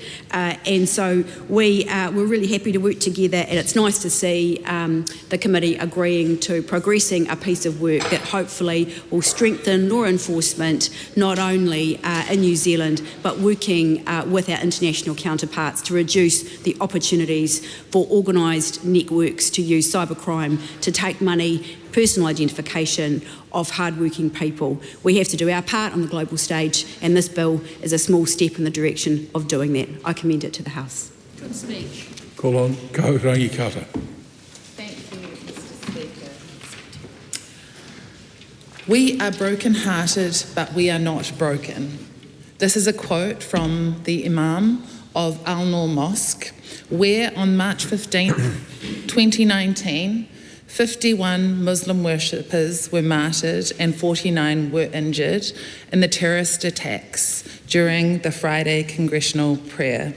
Now, I have here the submission of Beans to the Royal Commission of Inquiry into the March 15th attacks, and I would like to quote from it here. The police and the NZ-SIS did not anticipate and plan for the attack because the police and the NZ-SIS were not monitoring the terrorist. The police and the NZ-SIS were not monitoring the terrorist because right-wing extremism was either not previously a national intelligence priority or was not included in the detailed requirements for previous national intelligence priority relating to counter-terrorism.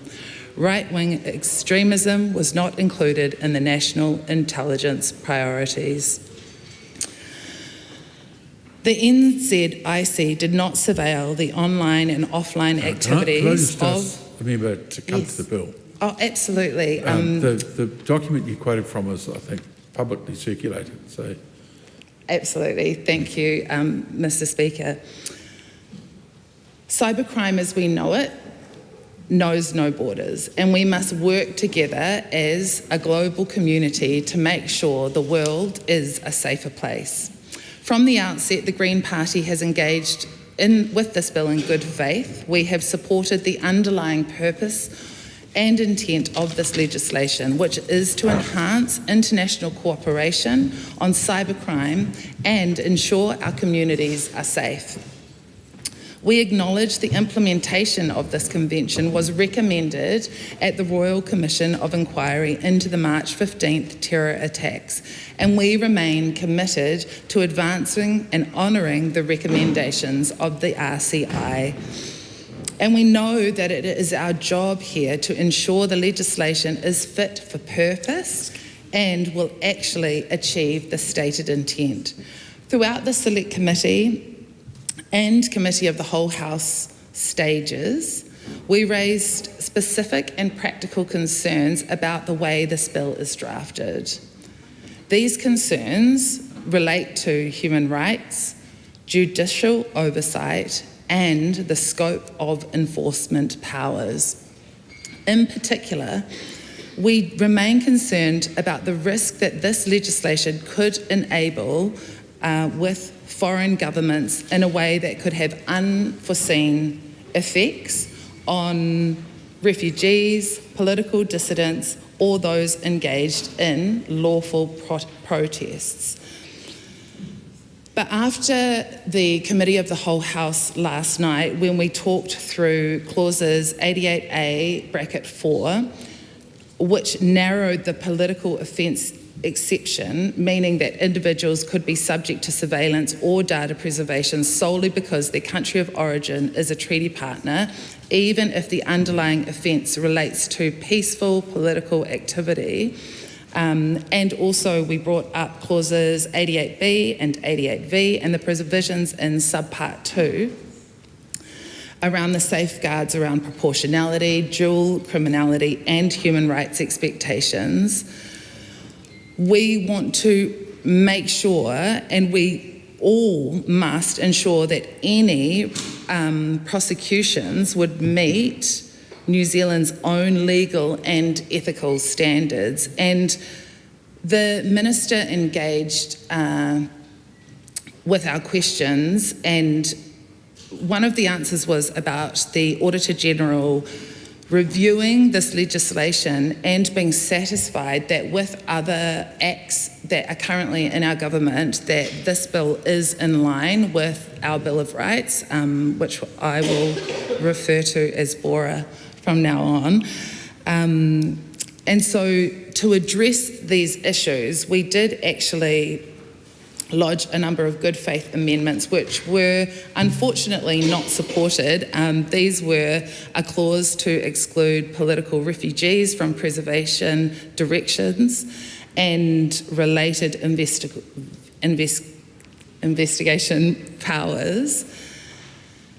Also, a clause to ensure the legislation did not apply to lawful protest activity or acts of political expression, which is obviously a legal thing in New Zealand and a part of our democracy here.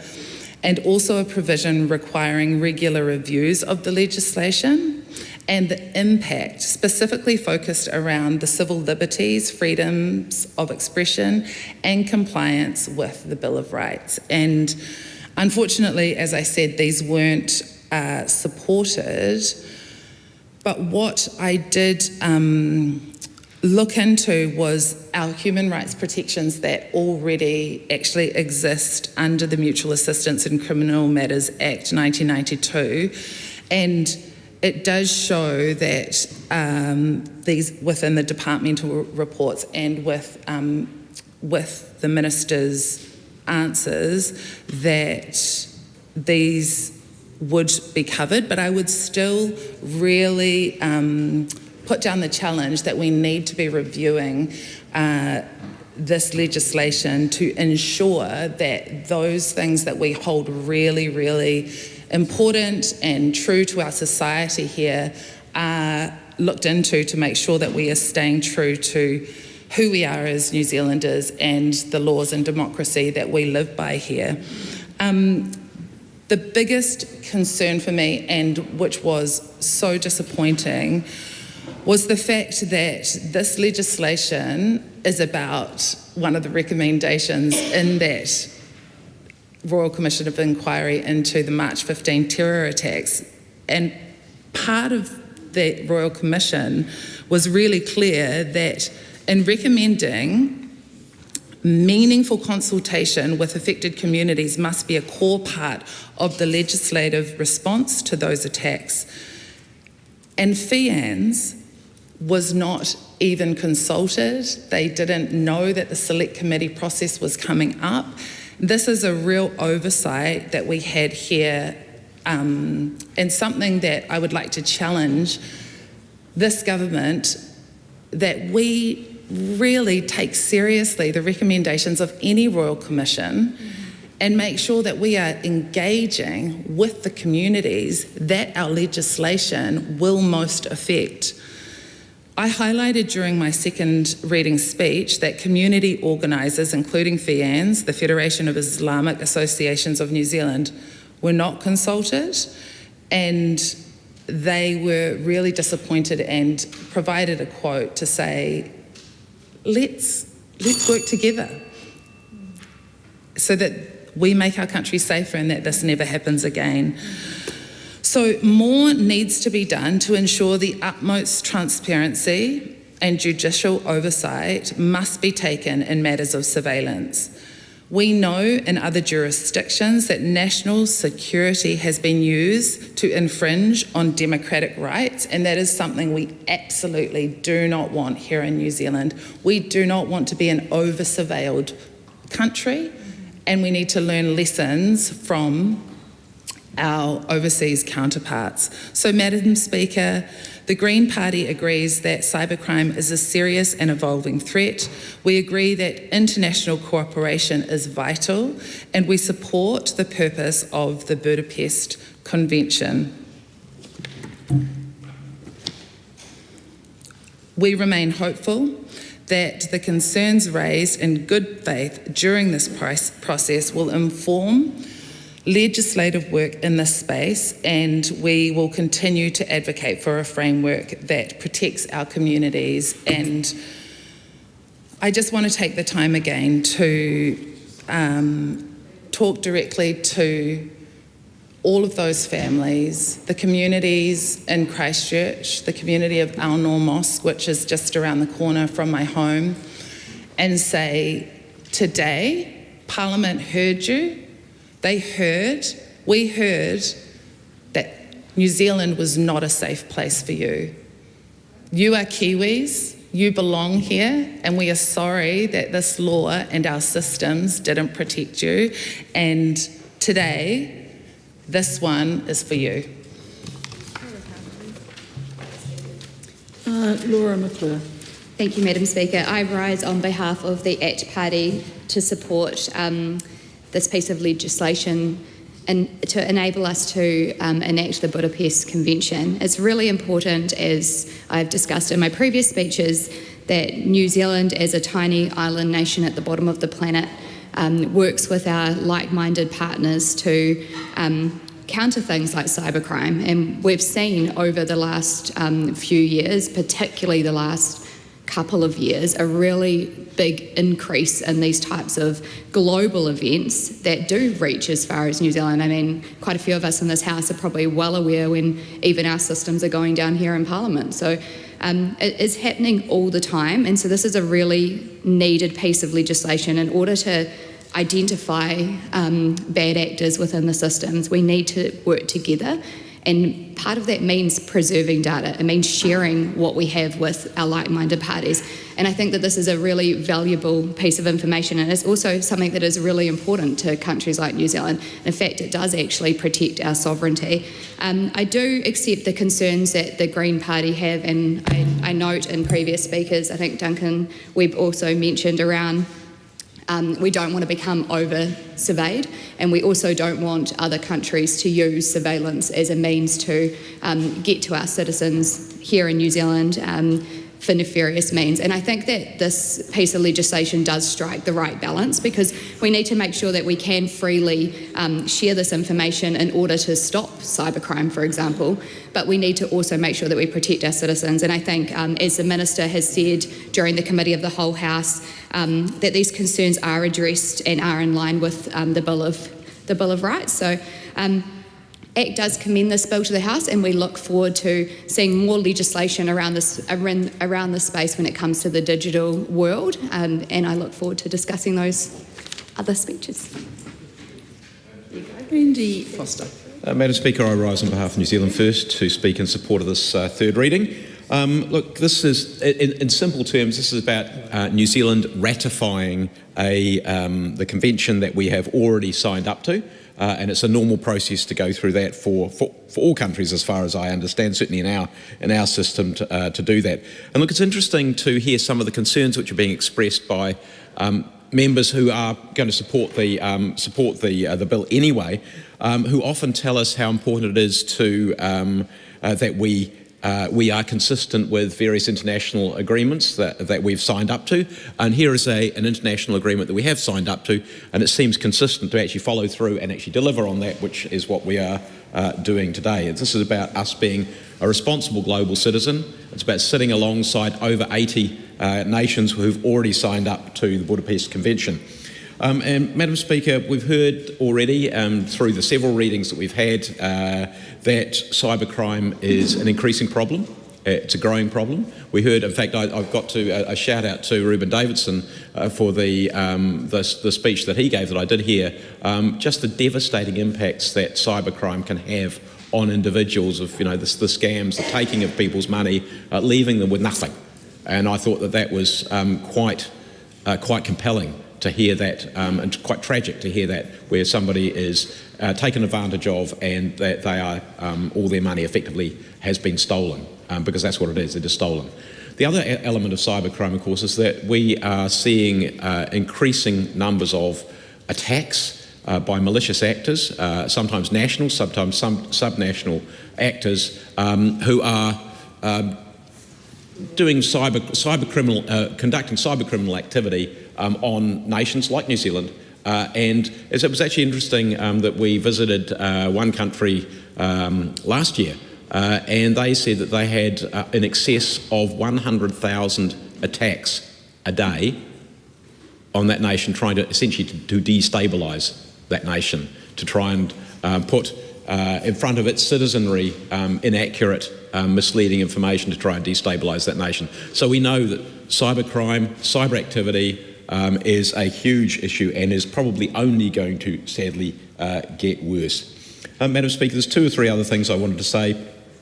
This convention is about improving cooperation.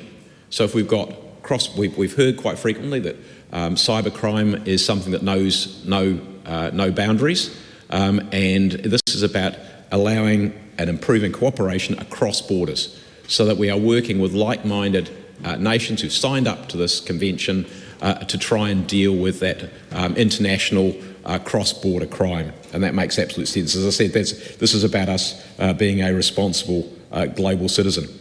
The information that we've also had in the departmental disclosure statement says that the convention requires the provisions to be designed in a way that upholds and promotes human rights, particularly the right to be free from unreasonable search and seizure. And we've heard quite a lot about making sure that we are not overly surveilled. That is really, really important, and that is my understanding is that is what the convention is intended to do, to make sure that we don't have excess unreasonable surveillance.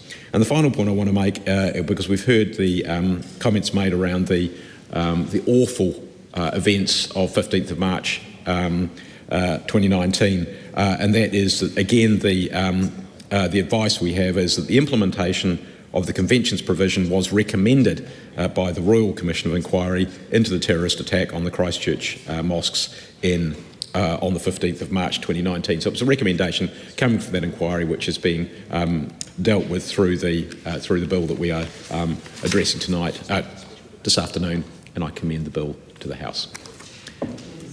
Mariamino Kapakini. Thank you. I started my second reading, I think, on this one, Madam Speaker, saying it's easier to go from a no to a yes, but we're still in the no lane today, sadly. I know, but just let me say this.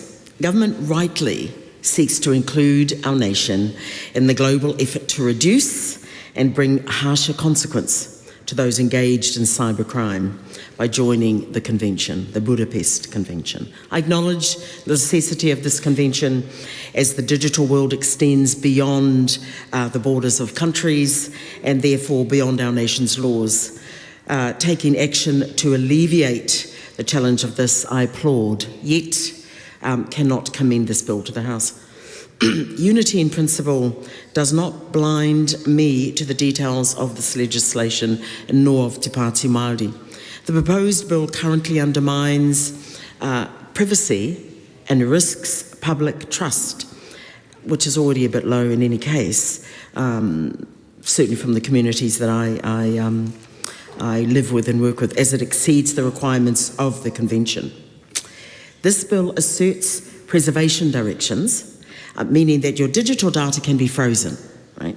And not just for cybercrime, but for any offence, including those not recognised under Aotearoa New Zealand law.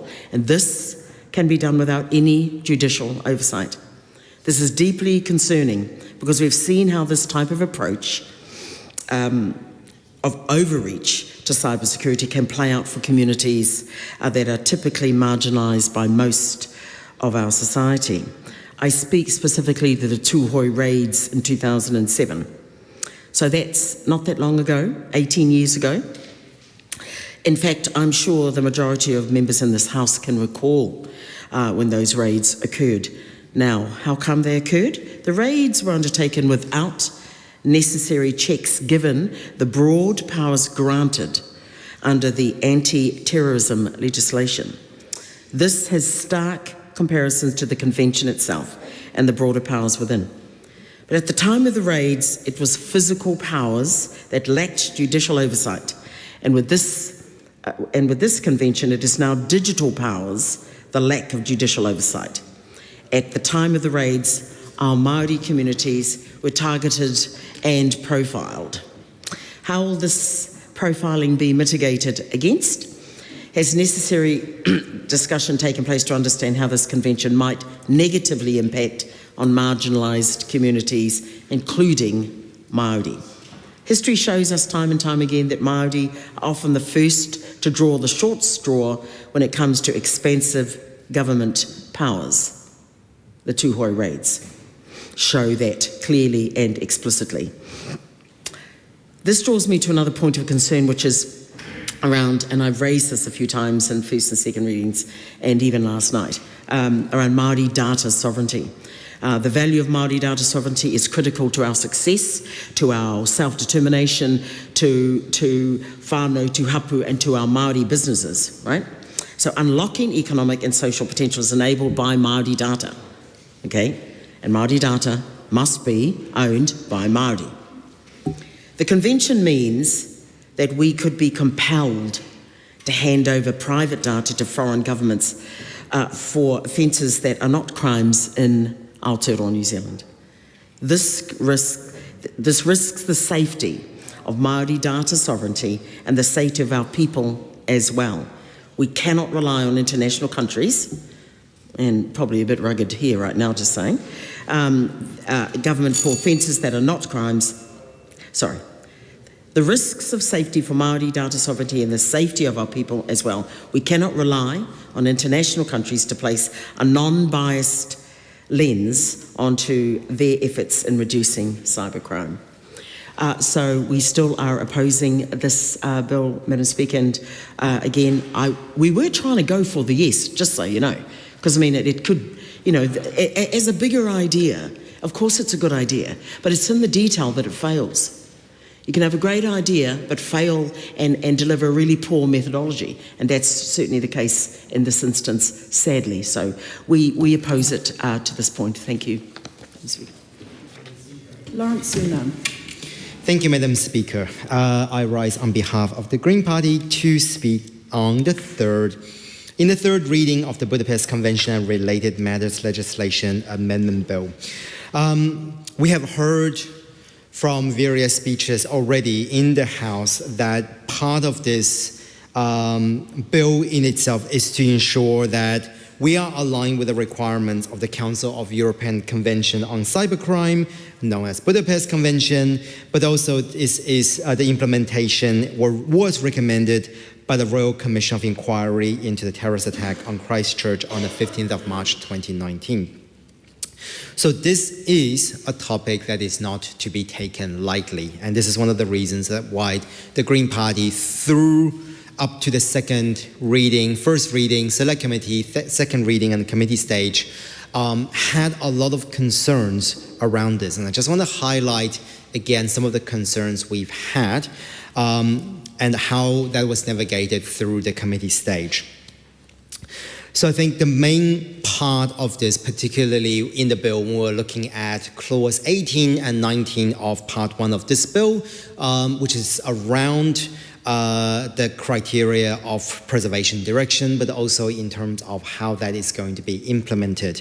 One of the key concerns that we had around this is, number one, what are the safeguards for us to be able to protect anyone in Aotearoa, New Zealand, against potentially foreign authorities that may not hold the same value.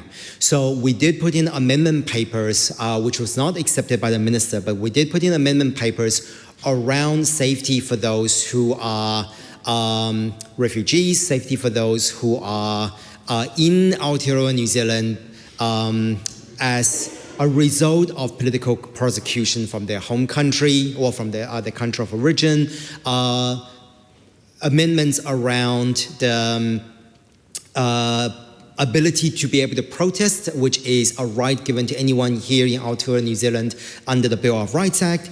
And we were assured by the minister, and we are really kind of taking a leap of faith in this case on what the minister is referring to in clause 19, new section 88D, around, and I read, in terms of commissioners to make preservation directions and may refuse the grant of all applications if satisfied. I want to hone in on subsection D. Granting the application will prejudice the sovereignty, security, or national interest of New Zealand, which includes the core values that we hold dear here in Aotearoa, including our Human Rights Act and the Bill of Rights Act. That for us is incredibly important as a baseline for how we approach this bill. Now, the other thing that we want to highlight in terms of this bill is around people's ability that if there is a preservation direction, people's ability to challenge that preservation direction by right. And this is something that we did seek advice from the minister, but we didn't get a clarification on this particular point. But I'm hoping that is something that is embedded in clause 19, section 88O and 88P in terms of the ability for reviews and the right of review, but also how reviews must be conducted. Again, this is something for us provides the kind of safety net that meant that we're not going to see situations that we have seen already where we are using police resources here in New Zealand to investigate on personnel here in Aotearoa, New Zealand, that is dictated by a foreign authority, and the nature of the investigation may not be in line with our values as New Zealanders and within our national interest. So we're hoping that this does provide a level of safeguards. And I think the other thing that does provide a level of transparency that we do see is in 79Y, which is in section 18, around the need for annual reporting. So with all of this combined, we are at this stage taking a leap of faith to support this bill in its third reading. The Green Party want to ensure that there is judicial oversight with full transparency of government actions involving the surveillance of individuals and also the designation of people as a threat to security. And we're hoping that this bill will strike that balance, but we'll see in time. Thank you, Madam Speaker. We are in the third and final reading for the Budapest Convention and Related Matters Legislation Amendment Bill, and I was privileged to be part of this process, part of my role on the very busy and hardworking Justice Select Committee. And essentially what this bill does, as we've heard, but if we're going to put it down into a nutshell, this bill aligns our domestic laws with the obligations that we signed to on an international level, in international law, under the Budapest Convention to essentially fight cybercrime. Cybercrime, Madam Speaker, is one of the fastest growing crimes that we're seeing, not only in New Zealand, but indeed around the world. And the way that this law will do this, well, by aligning with international law, we're amending 4 of our domestic laws to essentially the main changes being that law enforcement agencies will be able to require companies to preserve records that can be used as evidence of cybercrime offending. And another main change is going to be that New Zealand's ability to receive assistance from foreign countries is strengthened for these criminal investigations. And of course, we will be able to further provide our assistance to different countries in return. Madam Speaker, tackling cybercrime is being tough on crime because today's criminals don't always wear masks or gang patches, they use keyboards. And this new law brings New Zealand in line with international laws. I commend this bill to the House. The Honourable Dr Duncan Webb. Thank you, Madam Speaker. I know there's a lot of controversy around this bill, and my former colleague Claire Szabo would want me to note this as to whether it's the Budapest Convention or the Budapest Convention.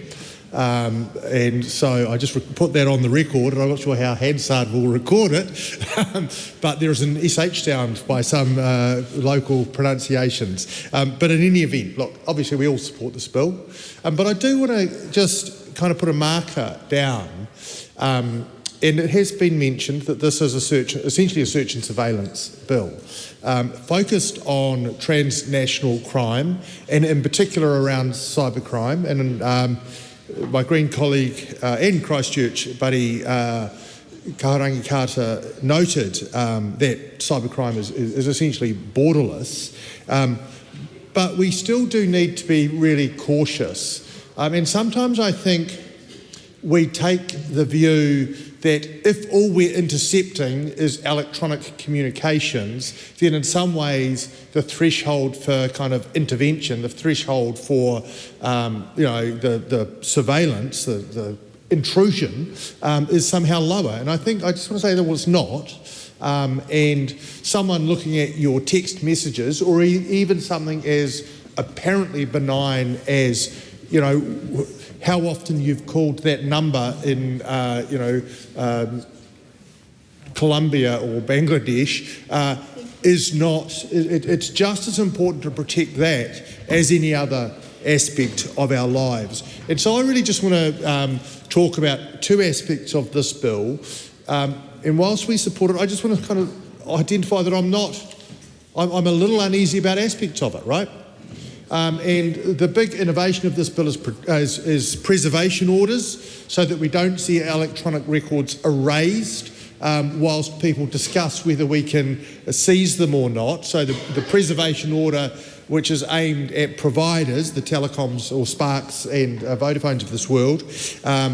But one is the right of review, that in terms of if there is a preservation order that someone thinks is unfounded, the right of review is entirely administrative. And there is a strong principle that administrative action should be subject to judicial supervision, not more administrative action.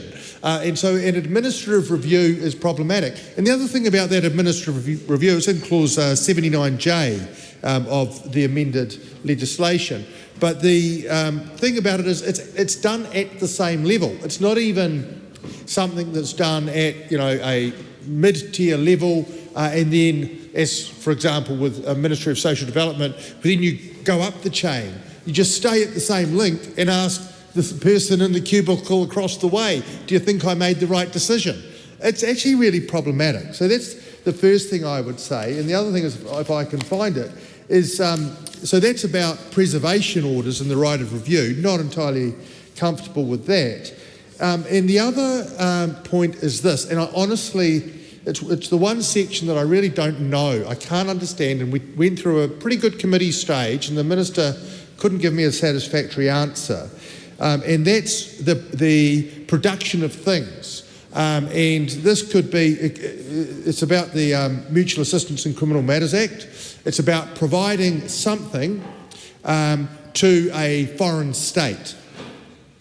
And this is, a very significant thing. So we could have a situation where there's evidence in New Zealand, there is a trial in a foreign state like China or Hong Kong, and that country has said, please provide to us the item of evidence you have seized. It could be anything from a hard drive to a paper document to a physical thing such as even a weapon. Now, that's fine, I get that. So far, no problem. But the first thing you've got to do is to say to the person who is affected, we propose to give this piece of evidence to this foreign nation. That's kind of obvious. You're going to take an administrative action which significantly affects the right of a third party. It might not be a citizen, but it could well be. And so you say, well, we're going to hand over this hard drive full of all of this data, or we're going to hand over this object, which is alleged to be a weapon, which is you've committed a crime, to a foreign power. Now, there are a raft of reasons which you might want to raise why that should not happen. But the new section 49B says that notice telling someone that you're going to take this administrative action that directly affects their legal rights you can do, and let's use the word, you can do in secret. Now, I can't for the life of me understand why, because the state already has control of the thing. It's not like there's a risk that the thing, whatever it is going to be destroyed or tampered with. So the only reason is to stop the person affected having an ability to prevent it. To take a judicial review would be an obvious example, to say, no, there is a compelling reason why that should not go overseas. That hard drive you've got contains a database of the Uyghur support group in Christchurch, for example. Now, if that goes overseas, it might even be by accident. It just looks like a customer database. Might not even be called the Uyghur support group. It might be a delivery list for groceries, but it's got contact details on it. Do we want to send that to a foreign state? We need to think about that. And I was really disappointed that the Minister, when given the opportunity, sort of said, well, it's just how it works, and didn't give a satisfactory answer, because there might be, I can't imagine what it is, but I was prepared to listen and hear that there's a compelling reason where in a narrow band of cases we can't tell the person affected that this thing is going to be given to a foreign state. But I can't imagine it, and I wasn't told of it. So, look, the bill, cybercrime, absolutely. Hacking is a massive problem. We've got to address these things. But the balance between making sure that we protect human rights, and certainly that we don't enable foreign states to essentially misbehave, is of critical importance. So on balance, the bill, we've got to support it because it's essential. And of course, the Budapest Convention is a convention to which this government has ceded, and we endorse it entirely. But still some concerns in there, and I hope and I suspect that the judiciary will have a role to play as this rolls out in making sure that an appropriate balance is struck between the rights as set out in the New Zealand Bill of Rights Act and elsewhere, and achieving the objects of this legislation. Kia ora, Madam Speaker. Carlos Chong. Thank you. Cybercrime is a growing threat in New Zealand. Our seniors are especially at risk. Many are being targeted by scam and losing thousands from their life saving. This will ensure our domestic law meet the requirement of Budapest Conventions, a convention on cybercrime. By working together globally, we can better protect our people, our business, and our digital future. I commend this bill to the House. Ruben Davidson. Thank you, Madam Speaker. It's a pleasure to take a further call on this bill at its third reading, and to continue to support the bill. We signed up to the Budapest Convention, or Budapest Convention, as earlier speakers have indicated. It's good to see that this important work continues. Now, one of the important things about cybercrime, and most speakers have touched on this, but it would be remiss of me not to, is that cybercrime is borderless. So it happens and can happen with an actor in one country, a victim or a target in another country, and crucial content regarding that cybercrime sitting in a third country. So collaboration and cooperation between multiple countries to be able to detect, investigate, and ultimately to successfully prosecute to ensure that victims of cybercrime are not left without service, help, assistance. So the convention does overcome these problems, and there are some specific considerations in New Zealand, as you would expect, when you're looking at aligning and working with other countries. And these specific considerations that I wanted to touch on here were, firstly, the protection of data. So At the Select Committee stages and through the committee stage, there were some concerns raised that Māori data may be at risk if New Zealand accedes to the Convention. And it was noted that for many Māori, data is considered a taonga, appropriately so. And this is a really legitimate issue. So only data and information held or created by both Māori and non-Māori that contains evidence of offending would be sought by law enforcement agencies under the current arrangements or once New Zealand is a member of the Convention. And I think that's very important for us to see. The other is that the Convention requires law enforcement agencies be empowered to preserve and obtain specified electronic evidence of particular instances of criminal offending. And very importantly, the Convention does not enable the collection of broad sets of data about populations or communities unrelated to specific criminal offending. It does not enable any type of social profiling.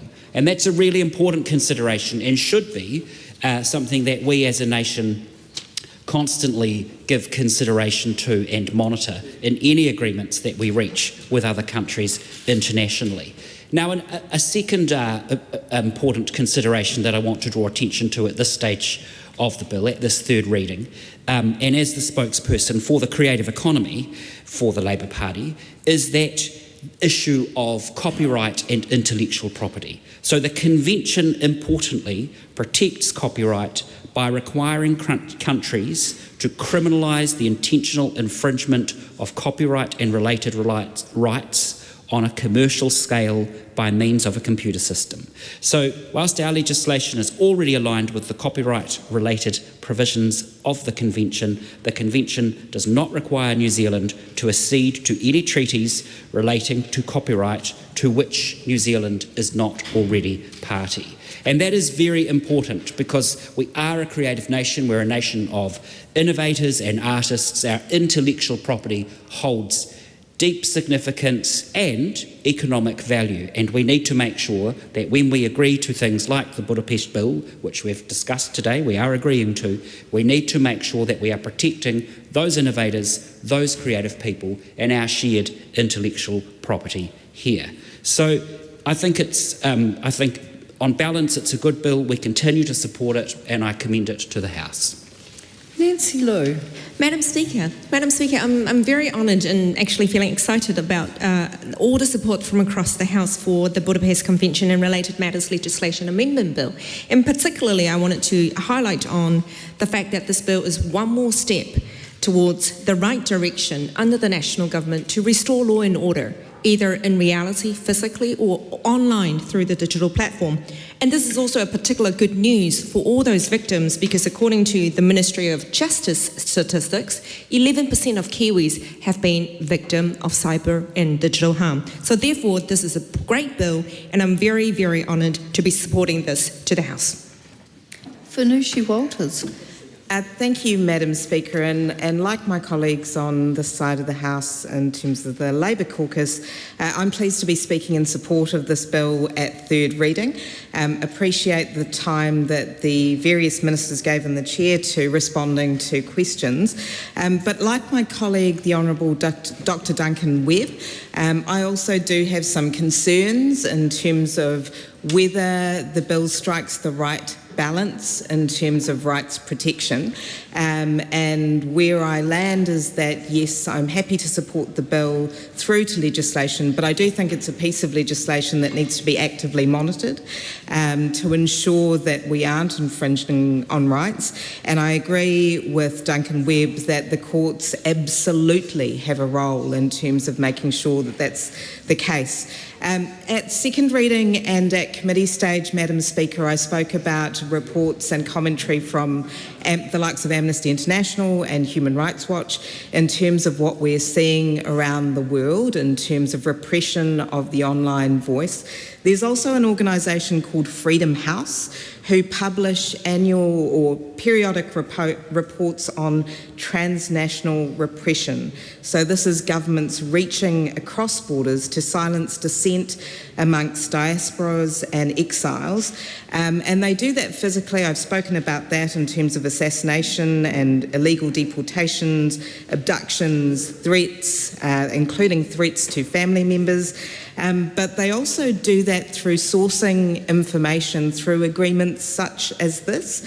And I also spoke, I think it was yesterday, we were in committee stage, about the comparison between the UN Draft Convention and the Budapest Convention, and I acknowledge that the UN Draft Convention is particularly problematic because we had a number of countries attempting to introduce what are called content crimes, so not just crimes of fraud and corruption, but essentially crimes of the use of speech in terms of how they're used against government. Some of those crimes are a political voice, suppressing a political voice. Others are suppressing a religious voice as well.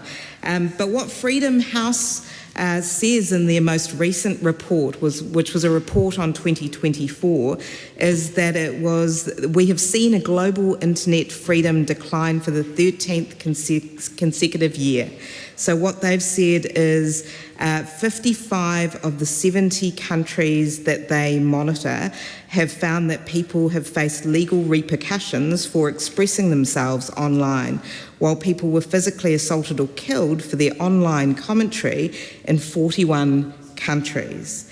They've also found that generative AI threatens to supercharge that online disinformation space, and at least 47 governments have deployed commentators to manipulate online discussion in their favour during an election period, which was double the amount of a decade ago. They've also found that the legal frameworks in at least 21 countries mandate or incentivise digital platforms to deploy machine learning to remove disfavoured political, social and religious speech. Now, during the course of committee stage, I asked various questions on this, and there are provisions in the bill that look at protection for political speech, but my questions were really around whether that's broad enough to cover what we're seeing happen internationally, because a number of speakers have said that, this is our opportunity to collaborate with others in combating cybercrime. That is true, but the countries who are signatory to this convention have quite a broad slate of laws on their books. So it isn't just Canada, Japan, the United States and South Africa. It is now also the Dominican Republic. It's Israel, Guatemala, it's Kazakhstan, Kenya, Kiribati, Nigeria, Mexico, Philippines, Tunisia, it's Sri Lanka, it's Timor-Leste. It's a broad slate of countries, each of whom will be criminalising content law in quite a different way. Some of it political, but actually some of it social, some of it religious. So we do need to be very cautious about how we approach and monitor this area. Now, having said all of that, the reason why I'm in support of this bill passing into law is in part because my view is the common law principles that have assisted us in lawmaking thus far continue to apply. And one of those protections that I've spoken of is the common law duty of candour. So this is helpful in terms of the granting of preservation directions, where you may not have the subject of that order being able to produce their view as to why the order shouldn't be granted. And essentially the common law duty of candour says that a decision maker in that context must take into account the reasons why you should not grant that sort of an action, and so that applies in common law regardless of the fact that it's not set out in legislation. That was developed through a number of different cases, but most notably Nikki Hager versus the Attorney General. And we have a number of common law precedents that are equally as helpful in the context of search and seizure in relation to this bill. So I do note that the Select Committee, and I wasn't part of much of the hearings in terms of this bill, but the Select Committee did raise issues about individuals being able to challenge the sending of information overseas before it was sent overseas. And this comes out through the common law in .com versus Attorney General, where there is an understanding in common law that you should be able to challenge those decisions because they can be detrimental to you. So the common law framework is very helpful. I do think there's still potentially a gap, and I asked a question at committee stage about what happens when information is sent overseas, not necessarily to disadvantage the individual who's in New Zealand directly, but potentially one of their family members. And certainly from conversations that I've had with members of our multicultural community, this is a common occurrence or something that's commonly discussed, that people don't want to information released, or they're afraid to go to protests, or they feel like they're being monitored in New Zealand, not to directly affect them, but to indirectly affect them by threats made to their family members. And I wasn't confident that the definitions we've got within the bill as it is will necessarily cover those situations. So again, Madam Speaker, I believe this is an area of law that we must address, and clearly there are increasing numbers of New Zealanders who are impacted by corruption, by fraud, so we must do something. The question is, do we have the balance right? And I would urge the Minister and members of government to almost flag this piece of legislation as one that will require some particular monitoring going forward. Also just noting that there were, I thought, very reasonable suggestions made by submitters about the need for the involvement of the judiciary, particularly in granting preservation orders. So currently that's done by the Commissioner, and those recommendations weren't followed. So in that light, I would just strongly recommend that there's a need for review, but otherwise I do commend this bill to the House. Cameron Brewer. Thank you, Madam Speaker. I too want to thank the Justice Select Committee for all its work on this Budapest bill over a number of months. The bill ensures that New Zealand's legislation fully aligns with the requirements of the Council of European Convention on Cybercrime, also known as the Budapest Convention. So I commend the bill to the House. Let's get on with it. Thank you. The question is that the motion be agreed to. Those of that opinion will say aye. To the contrary, no. The ayes have it. Party vote has been called for. Please, Clerk. New Zealand National, 49 votes in favour. New Zealand Labour, 34 votes in favour. Green Party of Aotearoa, New Zealand, 15 votes in favour. Act New Zealand, New Zealand First, 8 in favour. Te Pāti Māori, 5 votes opposed.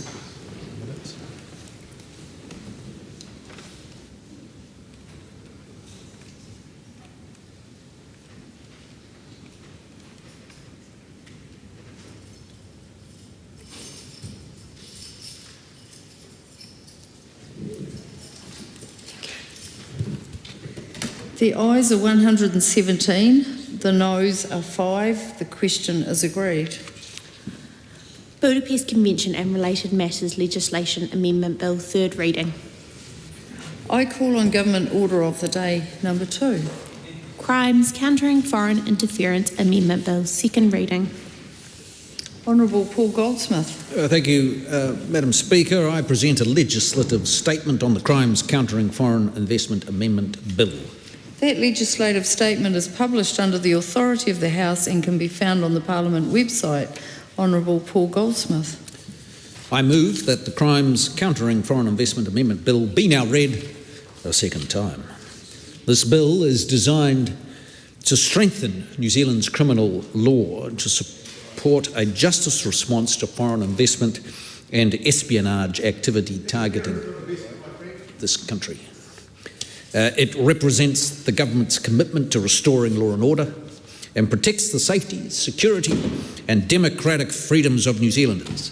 The bill delivers on our Q3 action plan commitment to criminalise foreign interference and strengthen espionage offences. Let me be clear, foreign investment is not transparent, safe state-to-state engagement or international cooperation.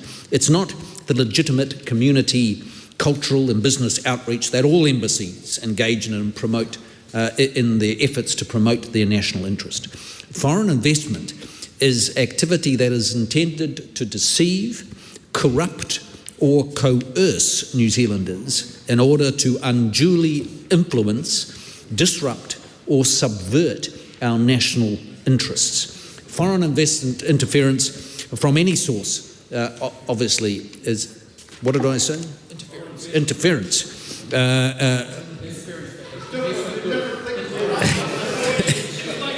Did I say foreign investment? I meant foreign interference. Interference, Madam Speaker. It's a very important distinction.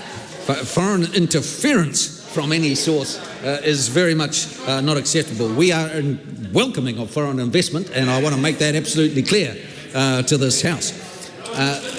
Okay, I think we've cleared that one up now. We'll carry on with Mr Goldsmith's speech.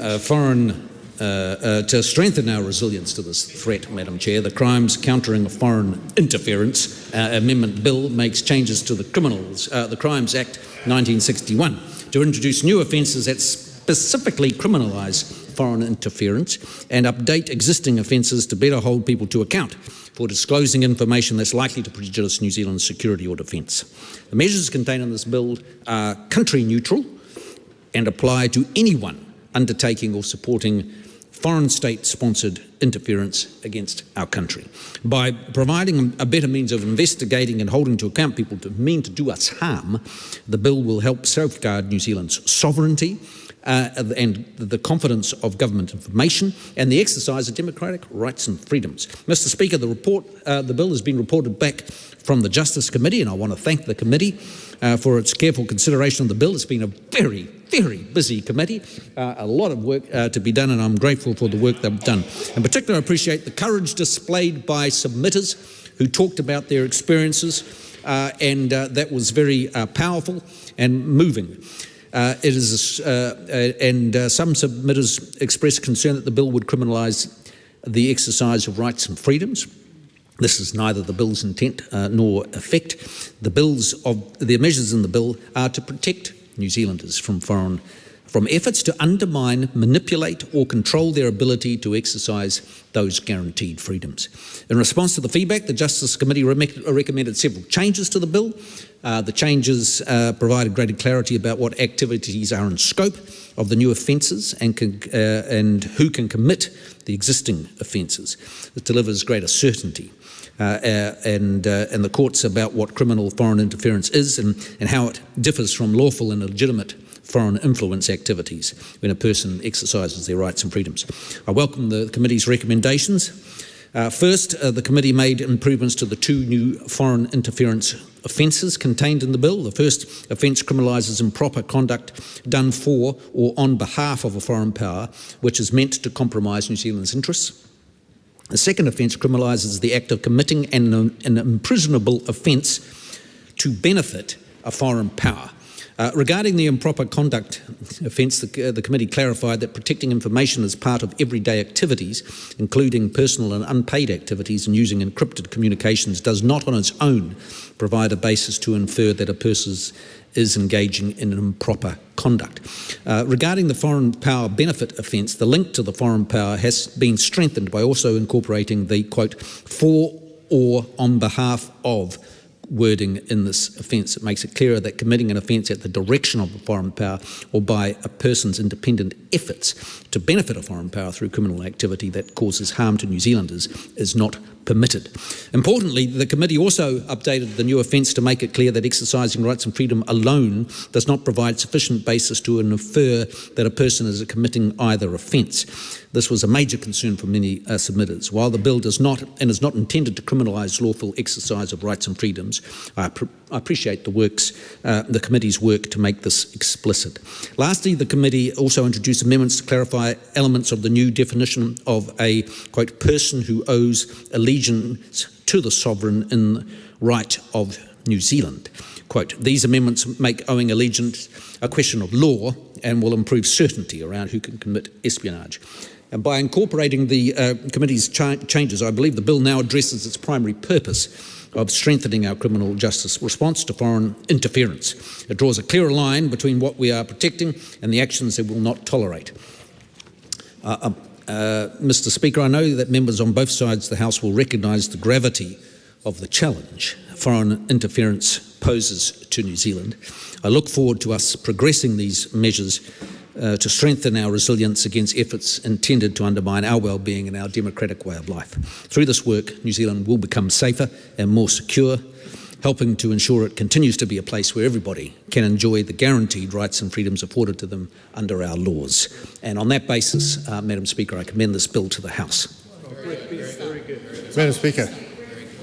Sorry. The question is that the motion be agreed to. Honourable Dr Duncan Webb.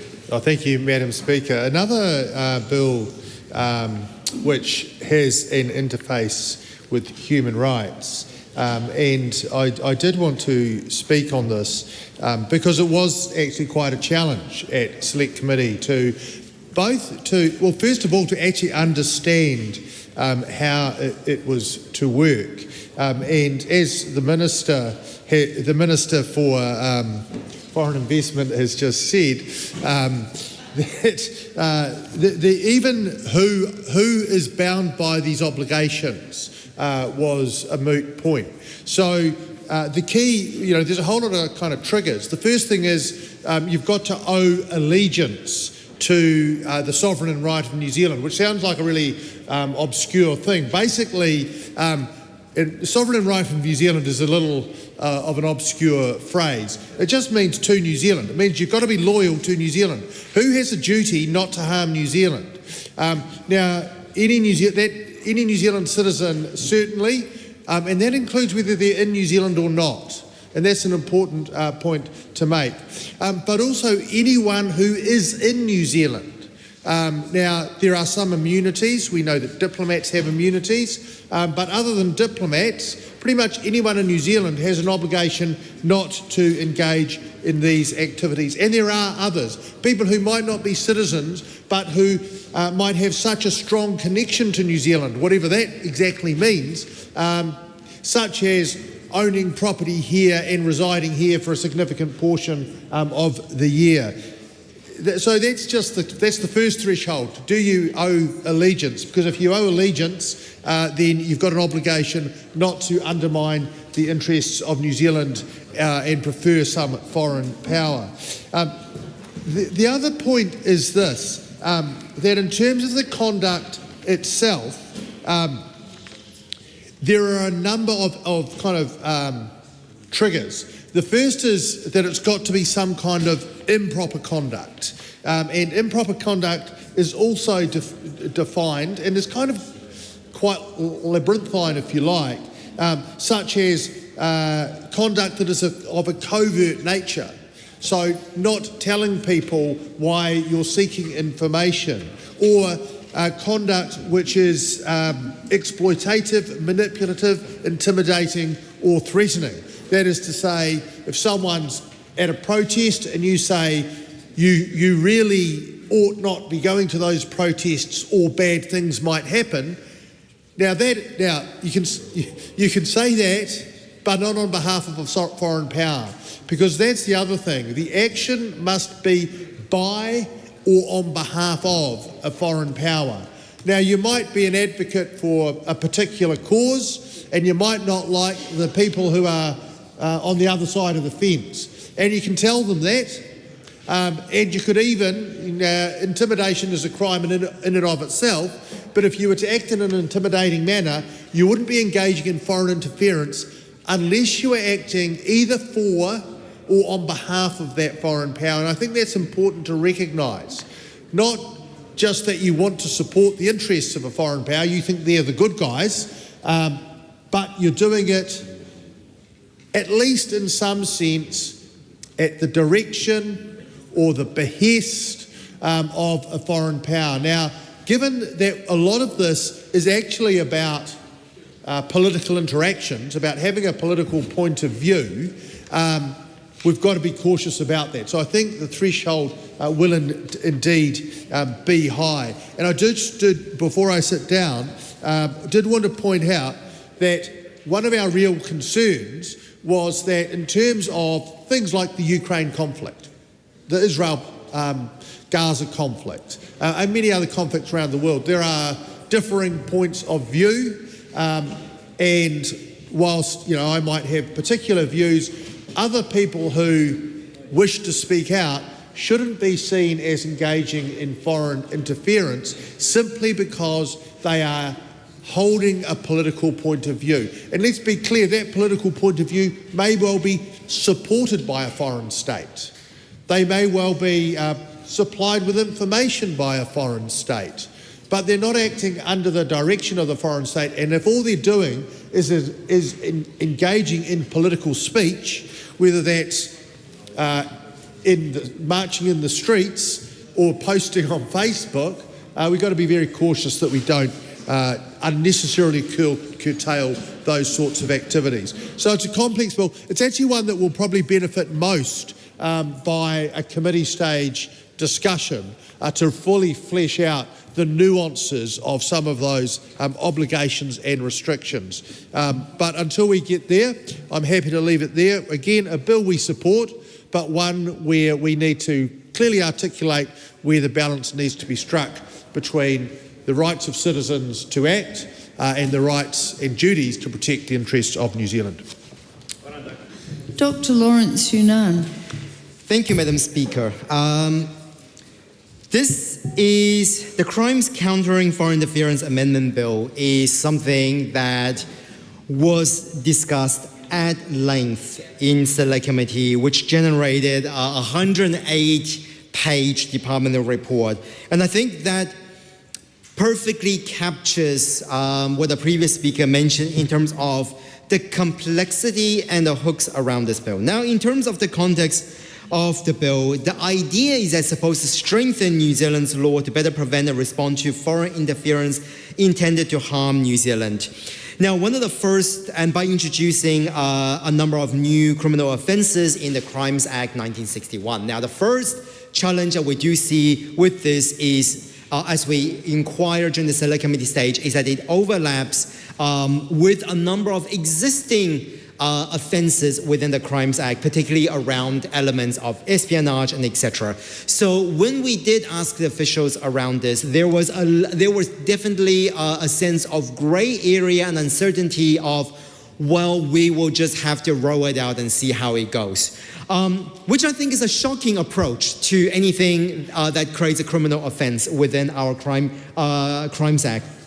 Now, the Green Party does not support this bill because it is important to mention that while it is important to ensure Aotearoa is protected from genuine threats of foreign interference, this legislation does not ensure sufficient protections for civil liberties and democratic freedom. Now, I want to unpack some of these things. I think the first thing, as we see in terms of the submitters, is most importantly the, tension with the New Zealand Bill of Rights Act. Now, specifically, yes, this legislation, like all legislations that comes before Parliament, will have a Bora report or a consistency report against the Bill of Rights Act. However, a number of submitters has submitted and mentioned that the Bora report and the vetting itself doesn't sufficiently captures the complexity of this bill, particularly around some of the additional amendments. Most specifically, some of the areas that are of concern for submitters and also a concern for the Green Party is around the freedom for the freedom of association, the freedom of expression. Now, in this case, what the bill doesn't necessarily capture is around the complexity of the demographics of Aotearoa, New Zealand. Now, with that, you are going to see protests and activism of all forms, and it is within people's right to do so peacefully. And I think any form of intimidation or violence is already considered a criminal offense. The other aspect is freedom of association, and this is something that is going to be really challenging for anyone who is seeking to use this bill, to contest this bill, because of the fact that what that would mean and the limitations it will place on that freedom of association, particularly when we are looking in light of that complexity I mentioned in terms of the demographics of Aotearoa. Now, for a number of people, myself included, as someone from marginalized communities and also from a migrant of color background, there continues to be a lack of understanding of our relationship and association as a person of that particular ethnicity. That level of nuance has not been captured in this bill, and most concerningly, that level of nuance has not been teased out. I'm sorry to interrupt the member who has the call, but the time has come for the special debate, and the second reading is interrupted and set down for resumption next sitting day. The member will be entitled, if he wishes, to take the remainder of his call at that time. So, members, we come now to the debate about constituency and local issues arranged by the Business Committee under Standing Order 80. Speeches will be 5 minutes long, allocated at the discretion of the presiding officer. Would some honourable member care to move that the House take note of constituency and local issues? Maureen Pugh. I so move, Madam Speaker, and I would like to talk in my contribution today about the flooding in Tasman. As most people will know in this country, the area suffered from a half of a year's rainfall in 2 weeks over 2 different storms, and it's damaged so much land and so many properties and so many families and their homes, and it is truly heartbreaking to see. But we're still doing some needs assessment and the damage is not yet fully understood. But I know that there are quite a few issues that are still outstanding, but the efforts of the people who have come to the aid of the area has been truly, truly outstanding. But even getting to some of those areas to do the needs assessment has been challenging because cell phone towers were down, roads were closed, there were slips on local roads, highways and properties damaged. Some towns lost their local water supplies and were reliant on tanker supply for many days. Power was out, as was internet for many people. So even getting assessments through the Emergency Operations Centre about people who were in isolated valleys was challenging because no one could get in to check on them.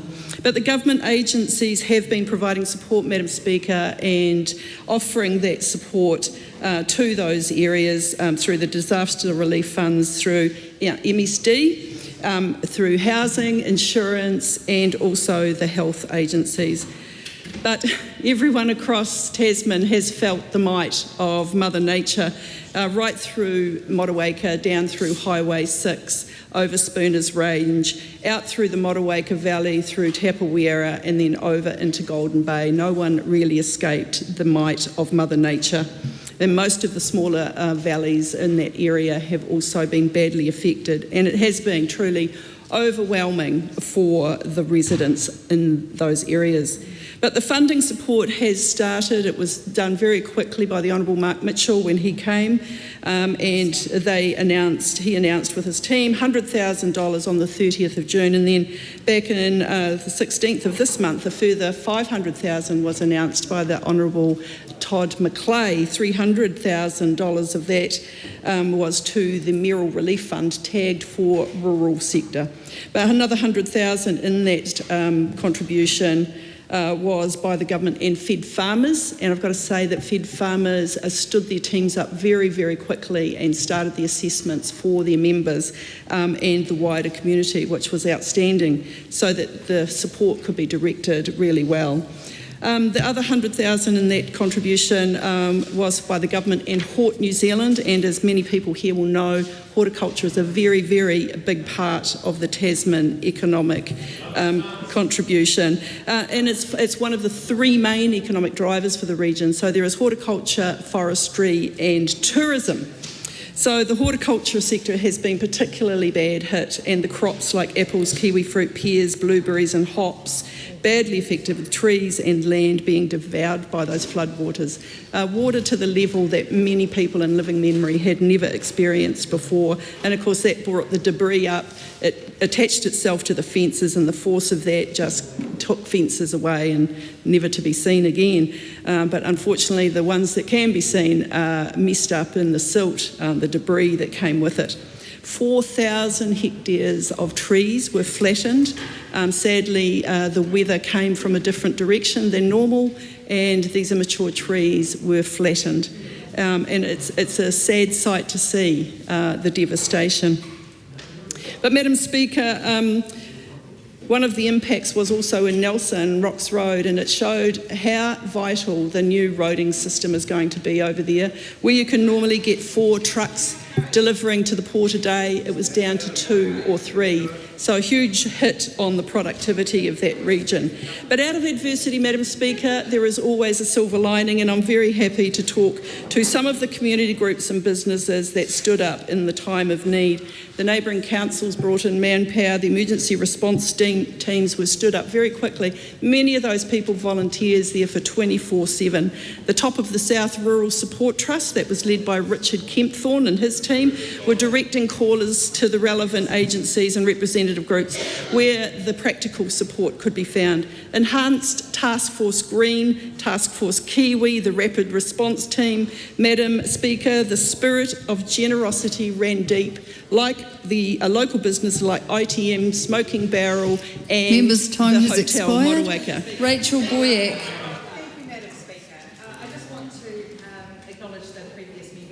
Beginning of my speech, and as I mentioned in the general debate last week, just to acknowledge as well the people of Tasman, and particularly just want to further acknowledge those who have suffered so much, and particularly the family of Peter Lyons, who so sadly lost his life in the floods. And we have more rain forecast for next week, and that would be devastating to have another rain event. And so we are all working really hard at the moment, and I know the people on the ground to do their best to be prepared. We do encourage people to have a plan and be prepared should we face another rain event on Thursday. Madam Speaker, I want to focus on the local issue today that is top of mind for the people of Nelson, which is the rebuild of Nelson Hospital and the resourcing of Nelson Hospital. Yesterday, Health New Zealand released their review into Nelson Hospital, which came about as a result of senior doctors, nurses, patients, administrative staff and many others speaking about the concerns they had about the resourcing into the care at Nelson Hospital. Madam Speaker, I want to reflect on the commentary, particularly from the senior doctors that came out yesterday. Huge disappointment in so many parts of this review. It is essentially a plan about a plan. The senior doctors commented yesterday that they have been telling the hospital for a long time what the issues were, but instead of actually coming up with a plan to fix the issues and the investment needed to fix the issues, all Health New Zealand did was outline the issues that have already been raised, particularly by the senior doctors.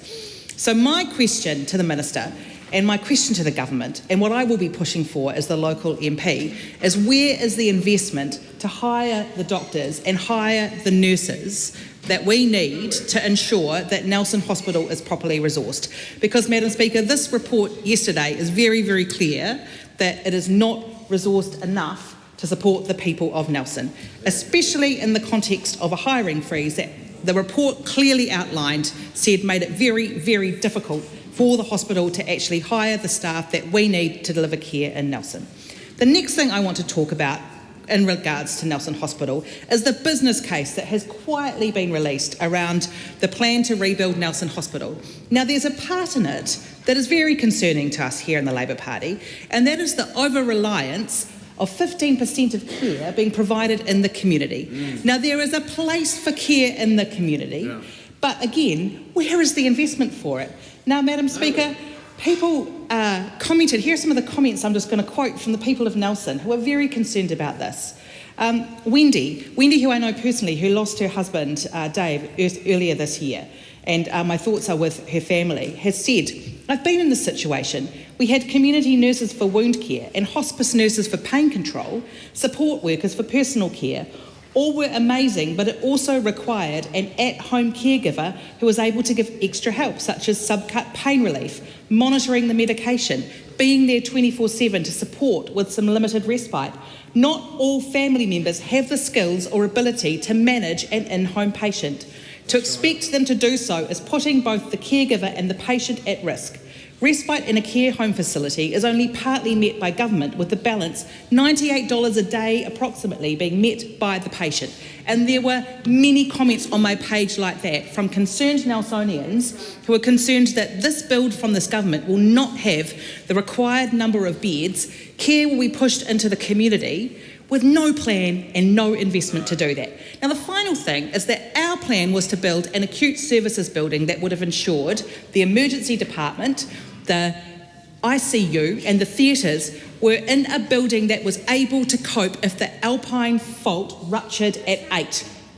Now, in their business case, there is no acute services building. The emergency department, the ICU, the theatres will stay exactly where they are. The earthquake resilience will be moderate. It could be days or weeks if the Alpine fault goes in Nelson under National's plan before the emergency department and the ICU and the theatres are working. That is disgraceful. No commentary from the other side. Not good enough for the people of Nelson.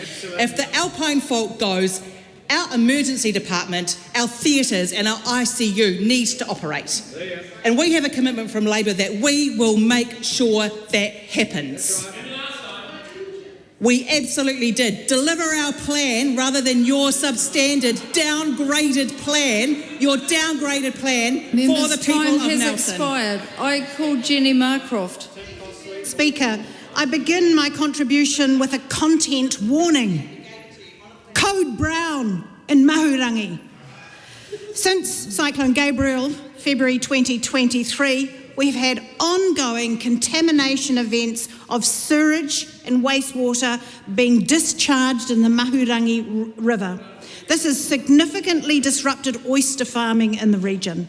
At one stage, it was so bad it was described as a sewerage plume infecting our beautiful river. The health of the marine environment has now been severely compromised. Let's look at some of the totals of what's been discharged by Watercare. In 2023, 1.5 million litres discharged. In 2024, 800,000 litres discharged. 2025, and we're only in July, so far this year, 3.3 million litres of discharge into the Mahurangi, including raw sewage. That would be the equivalent of 110 trucks carrying 30,000 litres, Madam Speaker. Fecal matter infesting our river while our oyster farmers aren't able to harvest because of Watercare's failures. Commercial losses for our local farmers. They rely on the harbour's clean water for their aquaculture operation. This is a small operation, $8 million, but it's significant for our local region. And the continued degradation of the water quality due to the infrastructure failures, the operational mismanagement by Watercare must be addressed urgently. Madam Speaker, Auckland Council, they are the regulator. They are the ones who have been totally silent on this issue. How long have they known about this issue? Well, they should certainly know all about the Coastal Policy Statement 2010, Policy 8, Aquaculture. The Council must recognise the significant existing and potential contribution of aquaculture to the social, economic and cultural well-being of people and communities by the need for high water quality for aquacultural activities. Auckland Council has renewed the consents of the Mahurangi oyster farmers. They now have more than 20 years on their consents to farm in the region. Auckland Council has pocketed the money, but they are silent on this issue of water care discharging sewage into the Mahurangi River. The Council has the responsibility to treat the effluent and stormwater to the required environmental standards. This is not happening. It just doesn't make sense. Where they're discharging all these truckloads of basically sewage into the river is classification 3, but down at the harbour, and the water flows down into the harbour, it's classification 1, which is a food growing area. It just does not make sense. Auckland Council, they do fine people for breaching the RMA in relation to contamination of waterways. For a chemical spill, $112,000 where someone spilled into a stormwater drain. Discharging waste into a nearby stream, they charge them $86,000. Contaminating stormwater systems with multiple charges of discharging sediment, $67,000 fine. Discharging sewage into the environment, $14,000. Another one, $40,000 for illegal sewage discharges. The list goes on, Madam Speaker. Now, who has raised this issue with Auckland Council Mayor Wayne Brown and Water Care? Well, Oceans and Fisheries Minister Shane Jones has. Local Government Minister Simon Watts, thank you, he's fired a shot across Watercare's bow yesterday.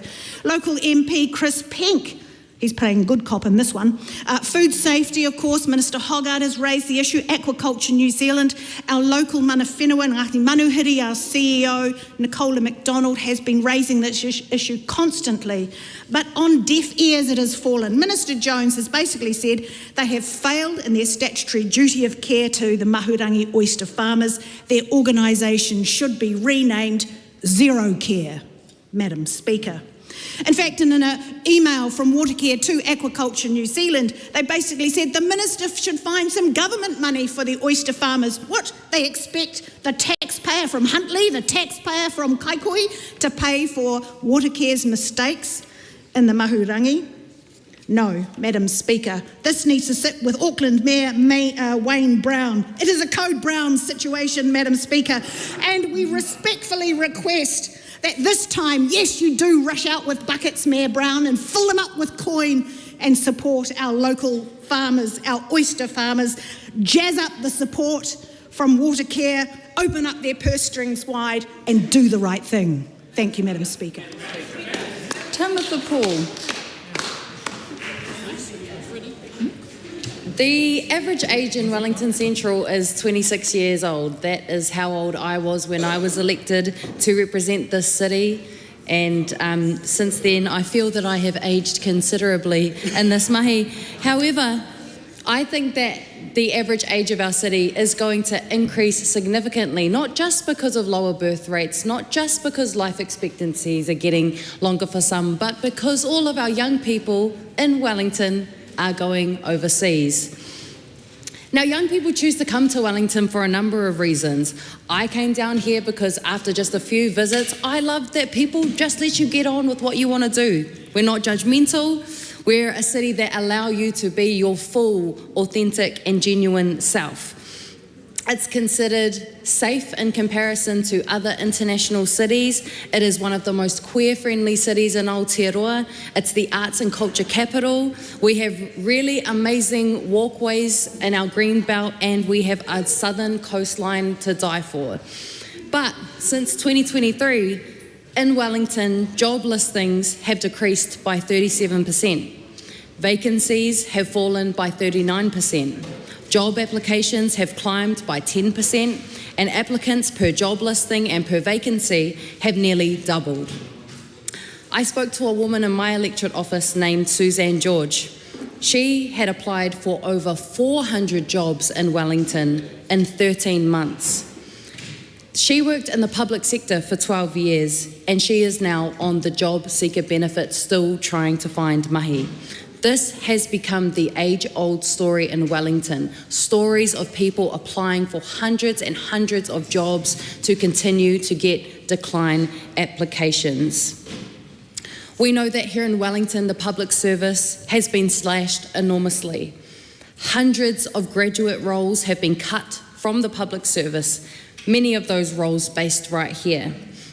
For example, the Ministry of Health put 566 graduate roles on hold, or they have cancelled these roles. And I have to ask, when it comes to the public service and those jobs here in Wellington, why is the future the first thing we trade off for short-term gain? But on top of this, the government's disastrous vocational education reforms have meant that our local polytechnics here in Wellington are facing teaching job losses, campus closures, for example at Aotearoa, which is a bastion of creativity and learning here in our city, and courses are being cut. We're telling young people, you have to go all the way to Petone to learn the things that you want to have as jobs in the future, but we're going to cancel those courses outright after a year anyway. These are our future nurses, our future tradies. These are our future artists, the people that build stages, film movies, that bring the arts and culture to our lives, that give our lives meaning and help us to understand the world that we navigate. They are taking their skills, their money, their families and their futures overseas. And this is why the Victoria University Wellington Students Association took to the Mount Victoria Tunnel and placed a massive banner which said, "No jobs, shite pay, why stay?" I don't want to say the swear word, Mrs. Speaker. As long as you go out of respect quote, for you, Madam Speaker. Just do quote. The S word. This government has hollowed out all of the opportunities for young people in Wellington to stay here and contribute to our country. You don't go into the public service as an entry-level worker for the pay, and you definitely don't if you're a woman, thanks to the changes in the budget this year. Young people, especially here in our capital city, join the public service because they give a damn about their country and they give a damn about their neighbours. Instead, we fire them all, or we take away their opportunities and we replace them with expensive consultants and international agencies that rake up profits that are not spent here on our home soils. It has been demoralising to watch people who are told that they are the problem and that they are not trying hard enough.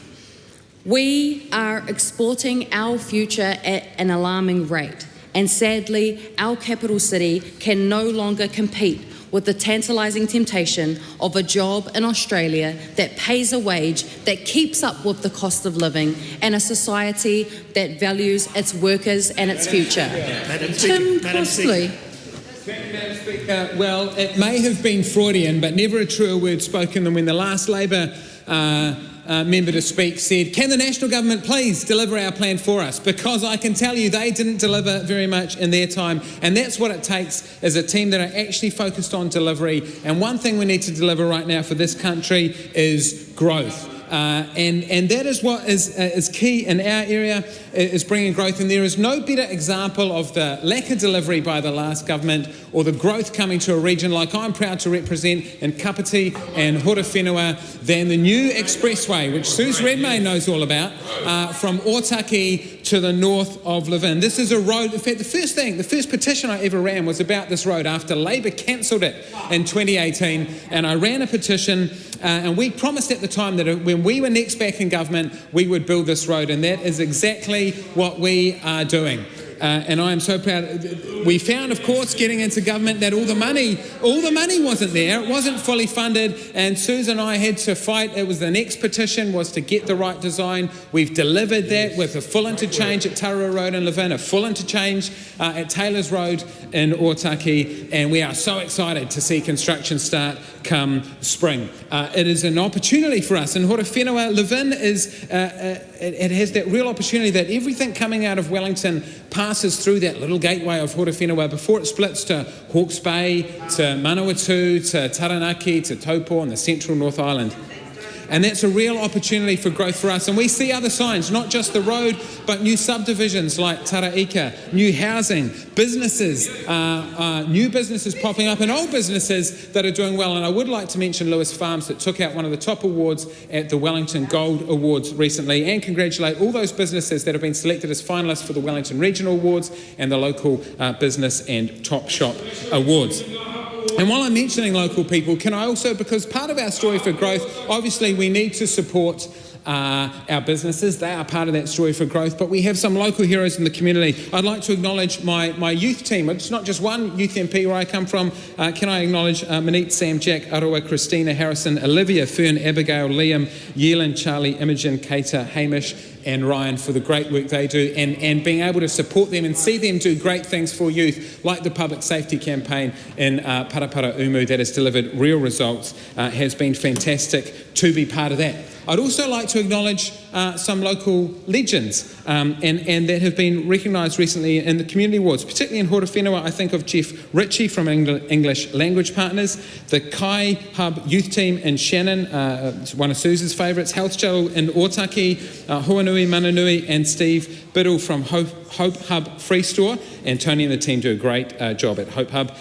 Perry Rackley from Hinamoa House, Heather Wilson at House of Science, Aja Harlan from MASH, and Katrina Phillips from Plunkett. Congratulations. You deserve the recognition, but I did want to also just mention Dr. Andy van der Wyver, retiring after 40 years, serving as a GP in Levin. Everything from delivering brand new babies to end-of-life care. He's been there with us all, he's seen it all, and he deserves the accolades. And I'm proud to meet these people and to work with people like that every week. In fact, this week I had just a couple of touching stories that came back to me. One was about someone that had been waiting to get in an operation. They'd been waiting 4.5 years. And we were able to get that through. Obviously, it's not just my advocacy locally, but the focus in this government on actually delivering, putting patients first, delivering them, bringing back public health targets. And that has made a real difference for people in Levin that I have seen firsthand, for people in Parapara Umu, for people in Otaki.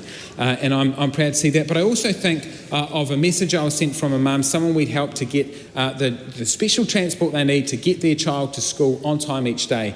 And it was described as being life-changing. And I tell you, it is a privilege to serve these people, to serve alongside them through these situations. I can make a difference as a local MP, one person at a time, and I do believe that matters, that counts. But as a government, we need to bring the growth, because it's the growth that brings the opportunities, and our future is defined by growth. The new Aotearoa Expressway is just one visible sign. But growth is what I'm focused on. Growth is what this side of the House are focused on. And when partnered with the community legends that I have mentioned, from my youth team through to retirees, I am confident, and it gives me confidence that our region is positioned for growth, and that will in turn bring the things that we need, the jobs, the ease and the cost of living, the housing, the health, and what a privilege it is to represent them, and how exciting to see in the spring O2NL under construction.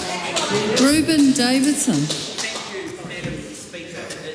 It's great to have the opportunity to make a contribution in this local issues debate. It's unfortunate that the reason I'm making this contribution is because we currently have a homelessness crisis in Christchurch East. A homelessness crisis in Christchurch East. Now, the Prime Minister tells us that homelessness is a really complex issue, but that he's proud of the work that they're doing. And yet, no one can tell us where a large percentage of people kicked out of emergency housing have gone. The Minister tells us it's clear we have a real problem. And it is clear. It's clear in Christchurch East because we see it every day. Some of these mornings, it's -3 degrees, and we're seeing children living in tents and cars. We're seeing retired people living in tents and cars. We're seeing working people living in tents and cars across Christchurch East. Now, our frontline experts are telling us this. Christchurch City Missioner Corrine Haynes tells us that they're seeing more homeless people here in Christchurch than ever in the past, and many more new people, including those who have work. And if we go into our red zone, the area that was previously residential in Christchurch East, abandoned after the earthquake because it's not suitable for homes, we find a 23-year-old woman parked up in our red zone, and those streets are now lined with camper vans, cars and tents. And they tell us it's cheaper to live in a car than it is to rent. This is a full-time worker. She would love to have a permanent place to live, but she doesn't hold out hope for any government support. And she tells us that they care more about money than actually the love for people. That's what she tells us. So why are there people living in cars? Once again, our city commissioner tells us many people are sleeping rough in the red zone and elsewhere, and they're telling us that they have been declined emergency housing. And that's what we hear in the Christchurch East electorate office, people coming direct to us in dire need for emergency housing and accommodation, and they are told that they have contributed to their homelessness and that they will not get help, despite what the Minister and the Prime Minister tell us in this House. Go to MSD, they'll be able to help. That is not really what's happening. There is a woman, Polly, she's 69, and she has been living in her van in the red zone. Now, Polly tells us that she has money in the bank, but not enough to buy a house.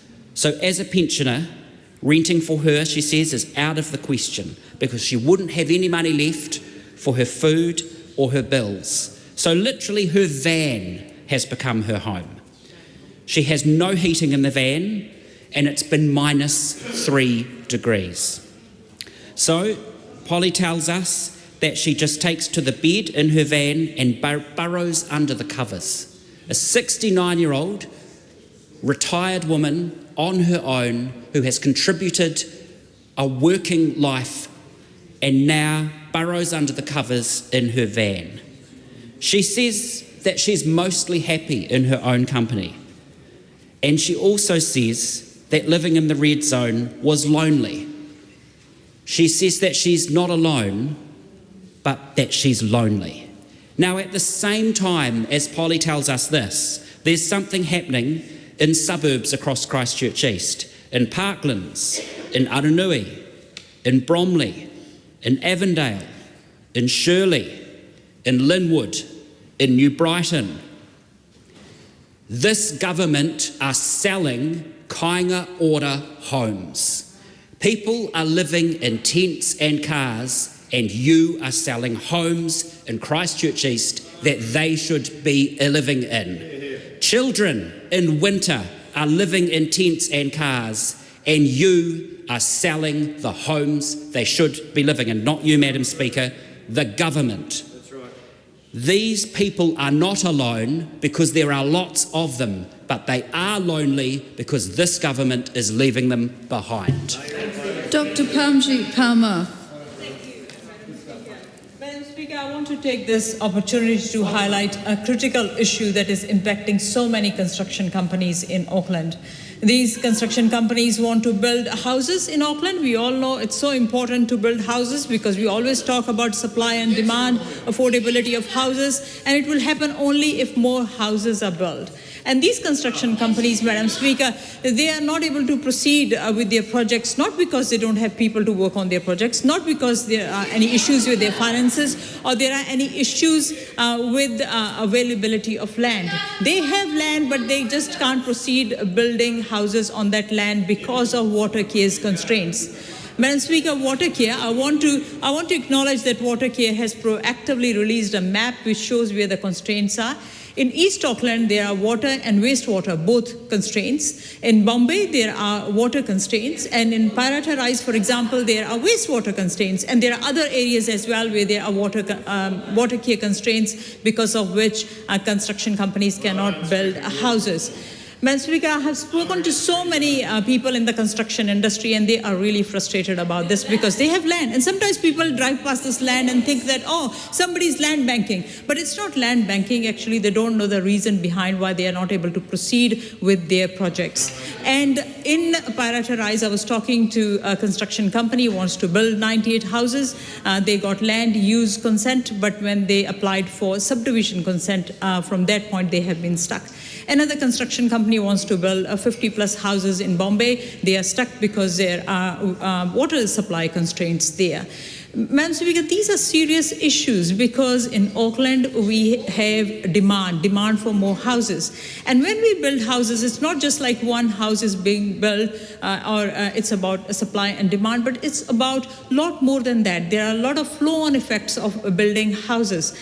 We know that there are a lot of jobs created, not just on the site, but at the suppliers' ends as well. Then the transportation requires a lot of jobs. And then, of course, the tax revenue that comes to government. So in a way, this constraint is also hindering economic growth.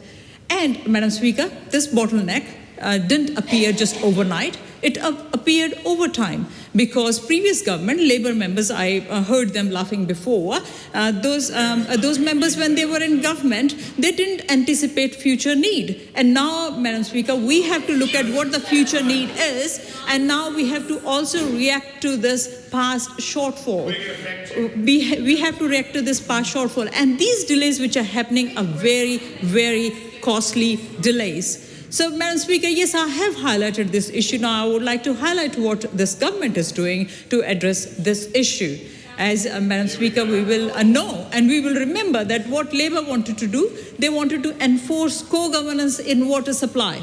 Did that help? Did that help? No, that didn't help at all. And that's why we made changes and we brought Local Water Done Well policy program. And because of Local Water Done Well policy program, now Watercare they have their own balance sheet. So this has enabled them to have their own balance sheet so that they can go and borrow money to invest in long-term infrastructure. And what is the good thing about this is that this won't fall under the council debt limit. So it frees them up to see where they want to do investment. It's very important that Watercare utilizes this opportunity, this tool to invest in infrastructure. We also see, Madam Speaker, that Watercare has a new charter that is to rebalance revenue so that growth is paying for growth. And just recently, an email was forwarded by a construction company to me. This was forwarded to me just yesterday, and I think they received it just a couple of days ago, where Watercare themselves have acknowledged that this is, I'm quoting that from that email quote, on 1 July, Auckland's water services enter a new chapter. While we remain 100% owned by Auckland Council, we are now financially independent, giving us the ability to fund the infrastructure our city urgently needs without steep price increases, which is so important to note. So, Madam Speaker, we also know that my ACT Party colleague Simon Court is working really hard to replace RMA. So, we are really looking forward to seeing that Watercare is utilizing all the tools that are going to be available to them. We know that there are serious challenges ahead for Watercare, and it will be up to Watercare to prove that they are able to meet those challenges to ensure that more houses can be built, to support our economy, to meet the demand, and also for the well-being of families. Thank you, Madam Speaker. Mario Mino Kapakingi. Tēnā tātou te whare. So I want to share some information regarding Te Tai Tokerau, that's Northland. So in terms of the electorate, you should know it stems from Te Hapua. If you've ever been to the very far north, you must go. If you haven't, yes, good on you, Grant. You must go because it's a pretty place. But what it is a paradise, isn't it? It's a paradise in poverty. And I know. And of course, you know, I mean, the Look North kaupapa last night, I get it, of course. But what it demonstrated last night, Mr McCullum and others, is that it really showed the haves and the have-nots. It was a wonderful big display. It was fantastic. Some blinking good people, relations of Grant and I. But what it showed last night in the banquet hall, great idea and wonderful thinking and so on. But the disconnect between Look North, what I saw in banquet hall, to the actual north of where I know and live at times, you couldn't be more It's just so vastly different. It is the haves and it is the have-nots. It is the privileged and it's the poverty-stricken. And it is the poverty in paradise. So poverty in paradise, so that's the point. And this is the tai tokerau. So, and here we go. More mokopuna made homeless in te tai tokerau. And you heard my comments earlier on today at question time. So I want to mihi to, and for that result, to the Honourable Tamapōtaka, Chris Bishop and Louise Upston. Now, each of those ministers holds responsibility. On one side, housing, and on the other, employment. These two pillars are critical in determining whether our mokopuna are raised in homes or in the back seat of a car. I know, Grant McCullum and I, we know this reality, so we've probably got to do more, Grant, just saying. Now, these ministers must answer to all whānau and mokopuna who have been made homeless in the wake of regressive changes to the emergency housing eligibility, especially in te tai tokerau. We've seen it every day. More recently, in Kaitaia, driving through Pack and Save, see a car parked up, see a wahine in her car, and she's all of her clothes are jammed in the back of the back seats, and she's trying to feed her baby. And I go up when we have a conversation, I go, babe, this ain't good. This ain't good for you, this ain't good for this baby. So we're gonna, let's go. And so I have a reputation for just, if I see it, I do something about it. I wish that we could all do that, and not only singularly, but particularly for government. I really want you to consider not just that single story, because I'm hearing other stories, and they have a very, very familiar and similar vibe when it comes to homelessness, when it comes to people that are not living in poverty because they want to, but because the circumstances which are imposed on them cause them and so oppressive that that's where their lot is. Since these ministers insist on defending these damaging policies, Madam Speaker, I challenge them to come to te tai tokerau. So I want Tama to come, and I want Chris to come, and I want Louise to come. Sorry, Tamapōtaka, Chris Bishop and Louise Upston. And Grant and I will take them to those places. Grant McCullum and I will take them to those stories, not just to the bright and shiny bits. Right, not just to all the paradise, but to the poverty, and then they will know absolutely and surely that te tai tokerau homeless numbers, for instance, let me share those numbers with you. So 525 homeless in the far north. Now the next biggest number to that is 747 in Tāmaki in Auckland. Why would a tiny place like Kaitaia, Whangaroa, Ahipara, those numbers nearly reach the same numbers in our biggest city in the country? That is utter nuts. And what that tells our people is we just don't matter. We just don't matter, not in quite the same way. It might matter if you could turn up to the hui last night in Banquet Hall. Then it might matter. Then it might reflect. But if you don't see it and you don't see it enough, it just doesn't matter. And so these are the real stories that are going on, whether I'm in Te Atatu North, whether I'm in Northcote, Birkenhead, whether I'm in Mahurangi, right? Whether I go up to Ahipara, Hokianga, Tākau Bay, Te Kao, Te Hapura.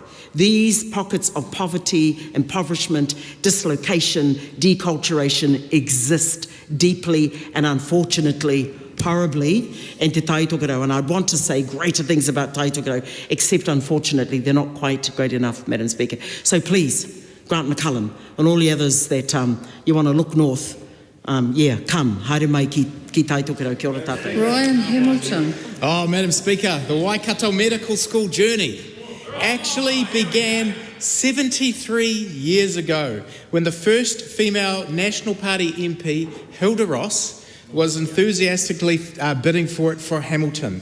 In 1952, the Auckland Hospital Board was planning a new hospital building and asked Auckland University College whether to provide an undergraduate medical school. Dr. A.T. Rogers suggested Hamilton due to its proximity to Waikato Hospital, which was the largest hospital in bed numbers at the time in New Zealand. Mrs. Hilda Ross MP for Hamilton, later Dame, was enthusiastic. Support grew, but the idea was eventually turned down because Hamilton didn't have a university. So in an ironic twist of fate, Madam Speaker, what was the genesis of an idea for a medical school actually became the genesis of an idea for a university. And here we are, full circle. And I'd also just have to say, just over 2 years ago, before our campaign proper started, I was on holiday with my wife and I heard that our leader, now the Prime Minister, was going to announce that a National Party was going to rebid for the medical school in Waikato. And I cut my holiday short, Madam Speaker, because I wanted to be there. And just a couple of weeks ago, my wife said to me, well, how's that medical school coming along that you cut your holiday for? And I said, we're working on it, and I'm pleased today that we've got the medical school coming, and hopefully some redemption for cutting my holiday short with my wife. And Marie's here to support me today, and isn't it just wonderful? I know the opposition have been jibing for a while. What's been happening with that medical school? Well, I've got good news. It's coming. In my maiden speech just a little over 18 months ago, I said, imagine if we can house New Zealand's long overdue and first graduate degree medical school. Well, good news, it's coming. Championed by David Bennett and Tim McIndoe even back in 2016, and they took it to the campaign in 2017. Scott Simpson was part of that team and that enthusiasm, but the Labour Greens coalition did not support it. But through resilience, it has lived. Through the advocacy of the Honourable Shane Reti and the drive of Vice-Chancellor Neil Quigley, the idea, the dream, the vision has survived. I'd also like to give a special shout out to Professor Joe Lane, Pro-Vice-Chancellor of Health at the University, for his advocacy and resilience in seeing this through. Myself, Tama Potaka, and all our Waikato and neighbouring MPs are delighted with the result, and of course all our rural MPs because of the benefit. The cost to government of $82 million and the contribution of the university and generous Waikato philanthropy of $150 million makes it a fantastic deal for the New Zealand taxpayer. The 4-year program is run by the University of Waikato and will accept its first cohort of 120 students in 2028, and they will all be graduated by 2031. So, Madam Speaker, I know people say, oh, why don't we just keep boosting Otago and Otago and Auckland? Madam Speaker, we've been doing that, and we've increased another 100 or so, Madam Speaker, but the problem is, with just 2 medical schools in New Zealand is one of the lowest represented in the OECD. If we were to compare ourselves to Australia, we'd be working on our 5th medical school, Madam Speaker. Our current medical workforce shortage, we have 1,810 doctors, including 220 GPs short. And by 2032, we'll be short 3,440 doctors and 870 GPs. We can't keep doing what we're doing because it's not working, Madam Speaker. We have to create a circuit breaker, and that's what the school will provide. Only 1/6 of current graduates actually become a GP, and only 1/5 of them work outside of Auckland, Wellington, Christchurch or Dunedin. This model has been proven around the world to successfully deliver more GPs and more rural doctors in Australia, Canada, the UK and the US. And the goal of Waikato Medical School is for 60% of graduates to become GPs and work outside the main urban centres, Madam Speaker. It's fantastic. The University of Waikato's Division of Health is also home to New Zealand's largest graduate entry nursery program and the country's first graduate entry programs in pharmacy and midwifery. So this is a marriage made in heaven. I hara te kura hauawara o Waikato, I te urapara noiho ki tētahi raruraru hauora. Engari, he whakatūranga tēnei o te whakatinanatanga. The Waikato Medical School is not just a response to a health crisis, it is a manifestation of delivery. It is a promise fulfilled from National. It is both an investment and a gift to our future for a healthier, fairer New Zealand with abundant opportunity. Honourable Priyanka Radhakrishnan. Madam Speaker, back in 2016, I met a young woman. We'll call her Lisa. I met her at a local school in the Maunga electorate. Lisa had spent some time in Australia, had come back to New Zealand with her young family so that her children could grow up here. She told me she had moved temporarily in with her parents while they looked to buy their own home. When I met her, she'd been staying with her parents for 3 years. There was about 15 of them in a 3-bedroom home. She was a teacher aide, and it was her last week at school because her pay no longer afforded her the money that she needed to buy a home. Madam Speaker, I'm proud that soon after that Labour got into government, we increased the pay for teacher aides.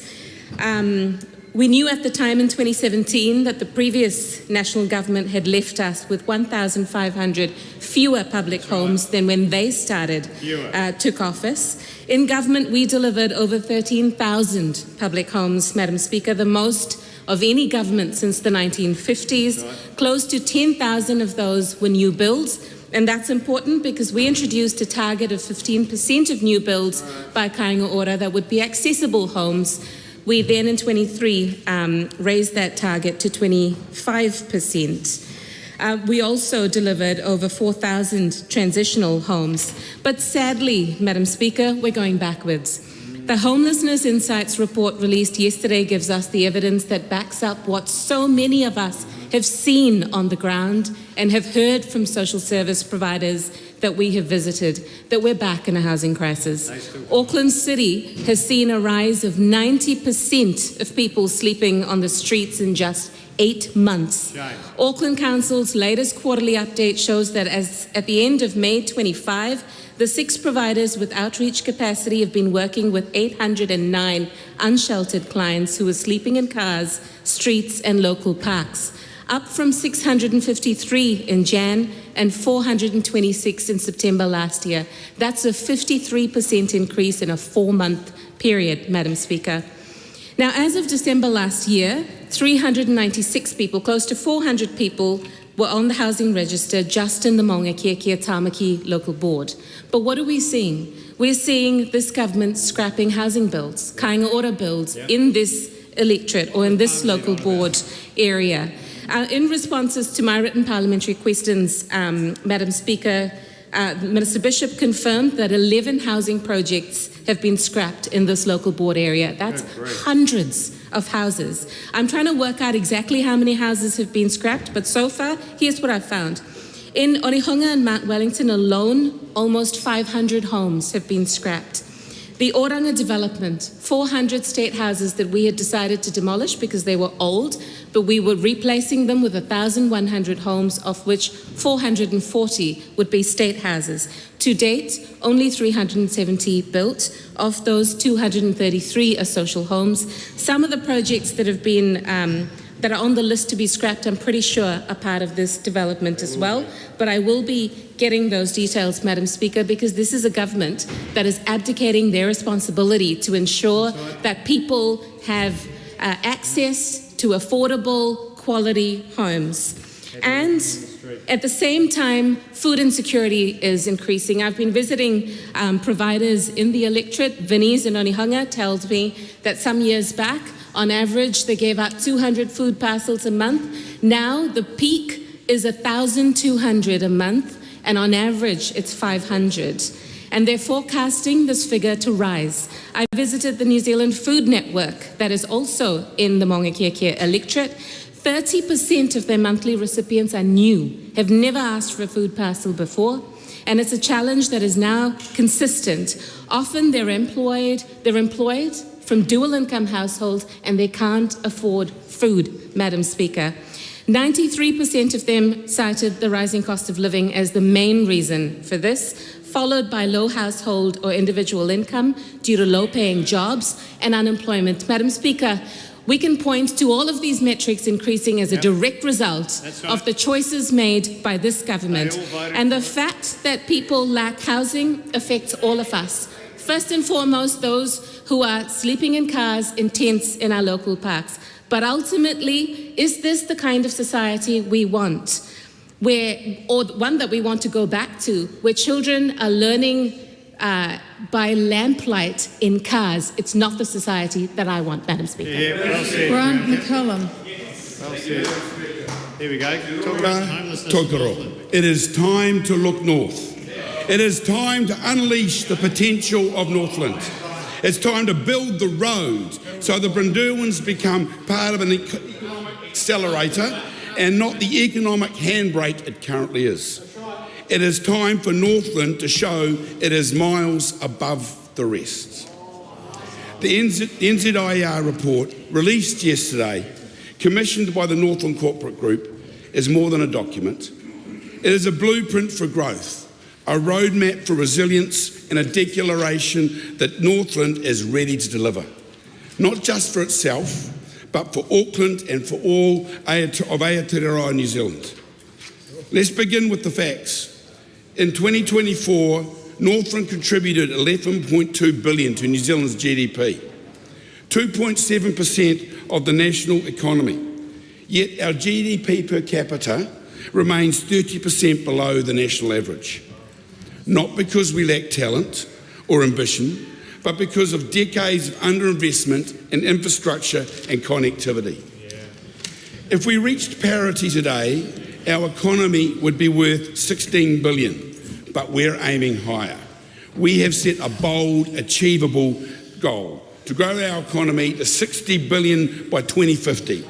That means lifting our growth rate by just 1.1% above current trends. This is not a pipe dream.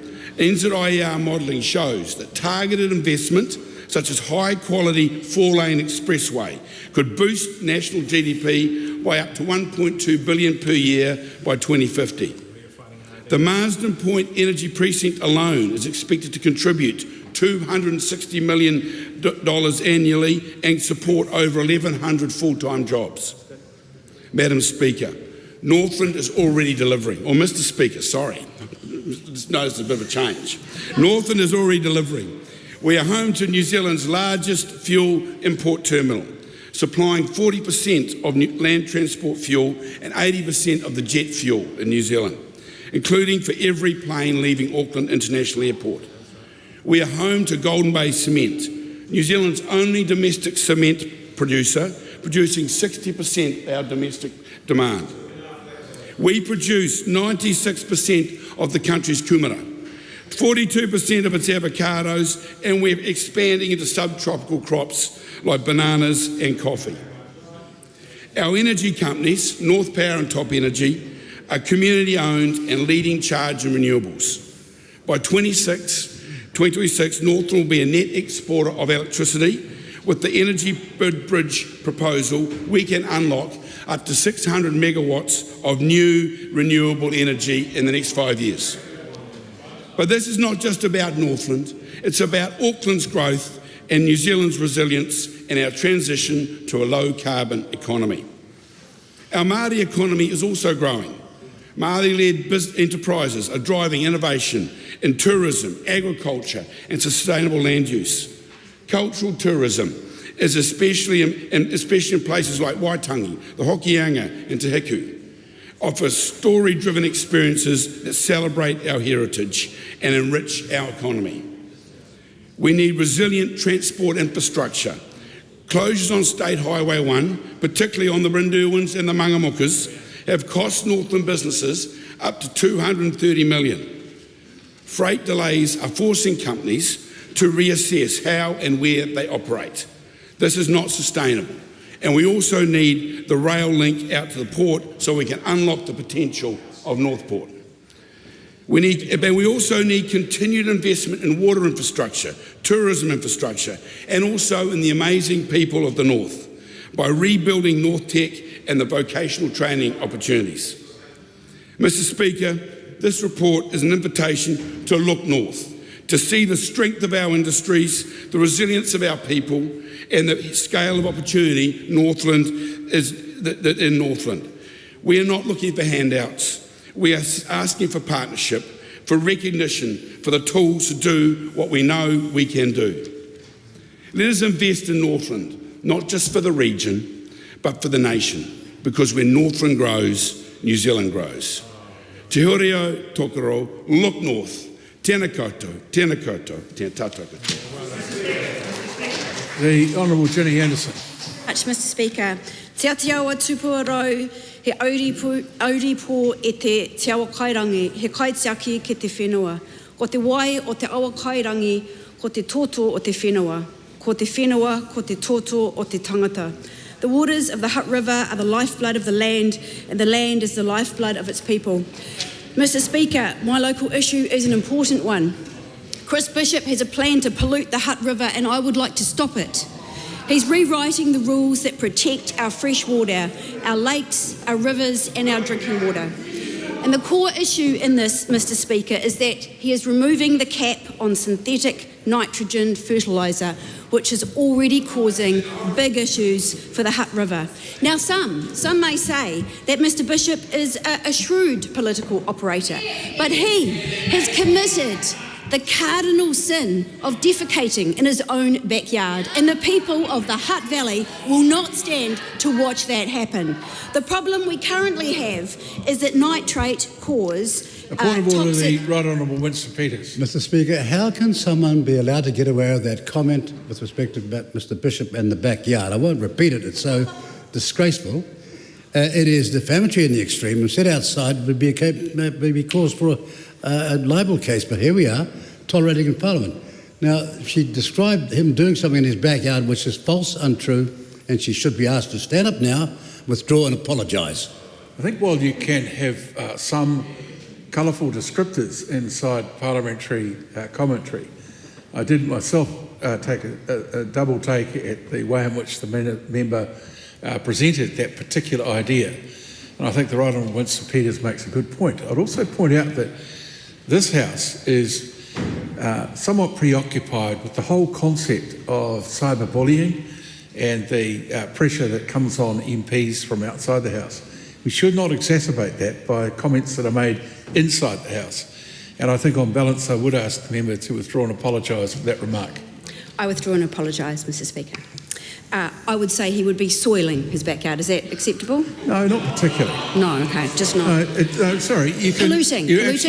Polluting. You're trifling with the chair, and I'm inclined to terminate the speech. I think you should apologise for that particular reference as well. I withdraw and apologise. I refer to polluting the backyard.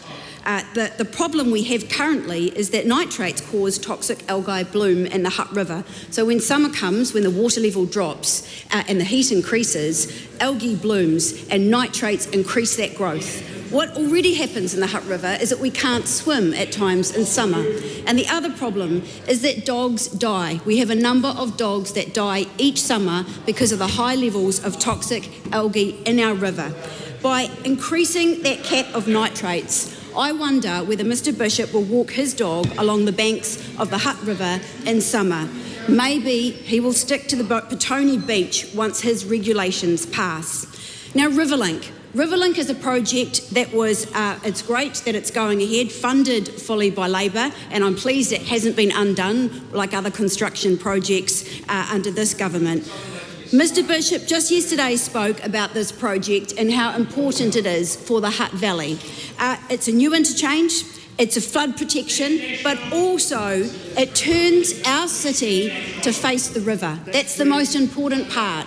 The Hutt City Council will talk about how it turns to face the river. Now I ask you, Mr. Speaker, what is the point of our city turning to face the river if it's full of slime? And that is what is happening. We already have record levels of toxicity within that river, and by increasing the nitrate cap, by lifting that, it's going to make it even worse. And the sad point is, Mr. Speaker, that there is no evidence that that nitrate cap was a problem. No evidence. What we've seen is an increase in water quality and improvements have been made. So what I ask to all those people who are in the Hutt Valley, who have Mr. Bishop as their local MP, you have until the 27th of July to submit and say that you do not want these regulations to be implemented, that they will be detrimental to our natural environment and they will make the Hutt River a non-swimmable river, and that is not acceptable. We do not want corporate interests put over top of our natural environment. 2/3 of New Zealand rivers are too polluted to swim in, and drinking water is becoming increasingly contaminated with nitrate. Labor had a goal of swimmable rivers within our generation so that our children and our grandchildren don't get sick from taking a swim in the Hutt River. This government is undoing all the work we did to ensure rivers were clean enough to swim in, and they are actively stopping councils from implementing the protections that would clean up our rivers. Despite this government is going to scrap hard-won bottom lines, safety nets which were actually introduced by National back in 2014 to protect our ecosystem and to protect our health.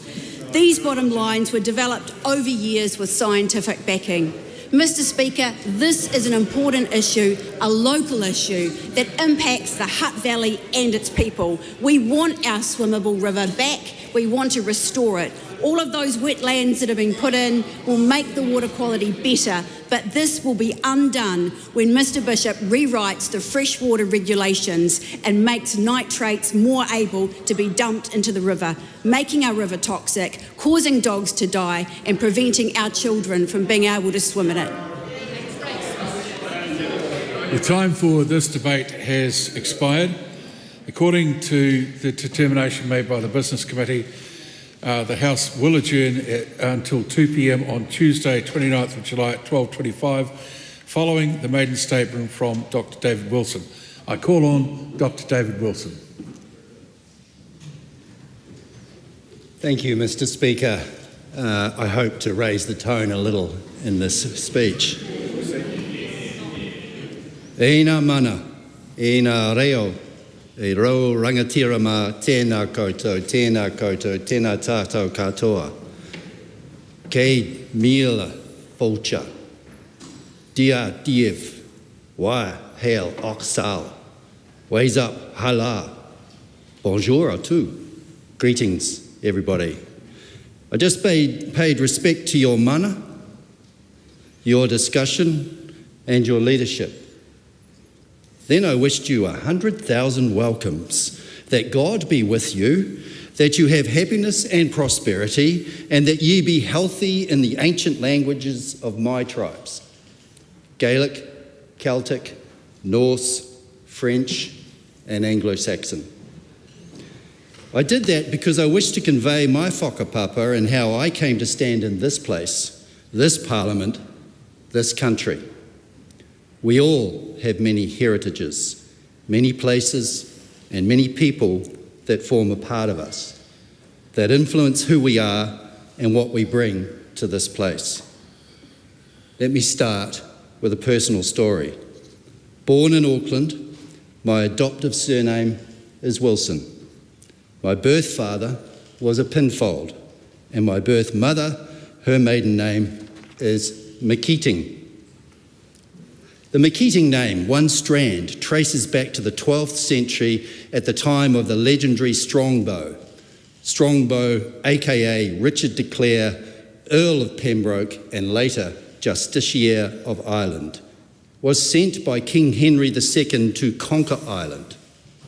In 1170, Strongbow led an Anglo-Norman Protestant army, along with a few Welsh mercenaries, travelled to Leinster to invade Ireland. One of his soldiers, my ancestor, was so skilled at the longbow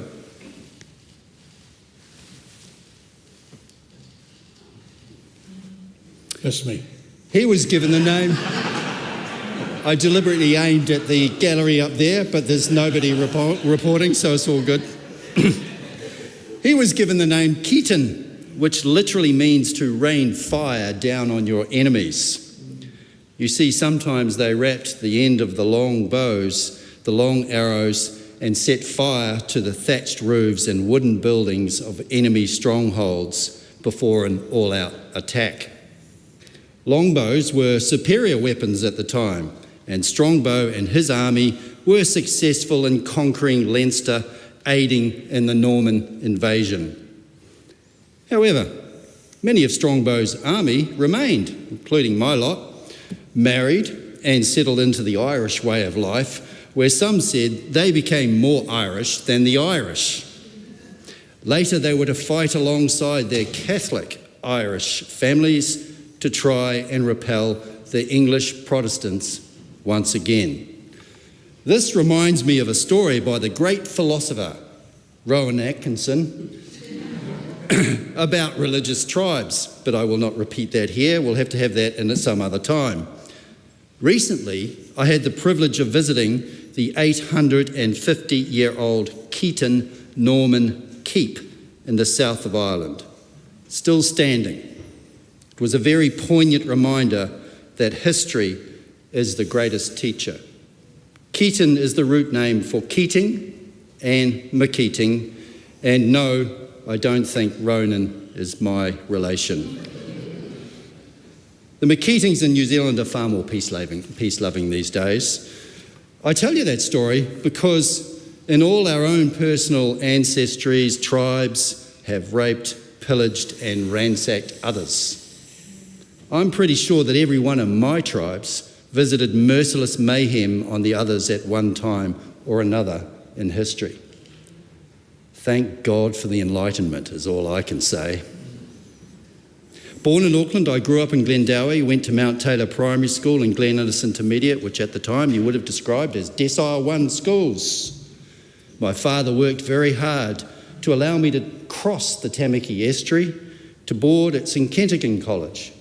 Yes, Decile 10, and back to those Protestant roots, where I formed lifelong friendships with farmers' sons and day pupils who owned cars.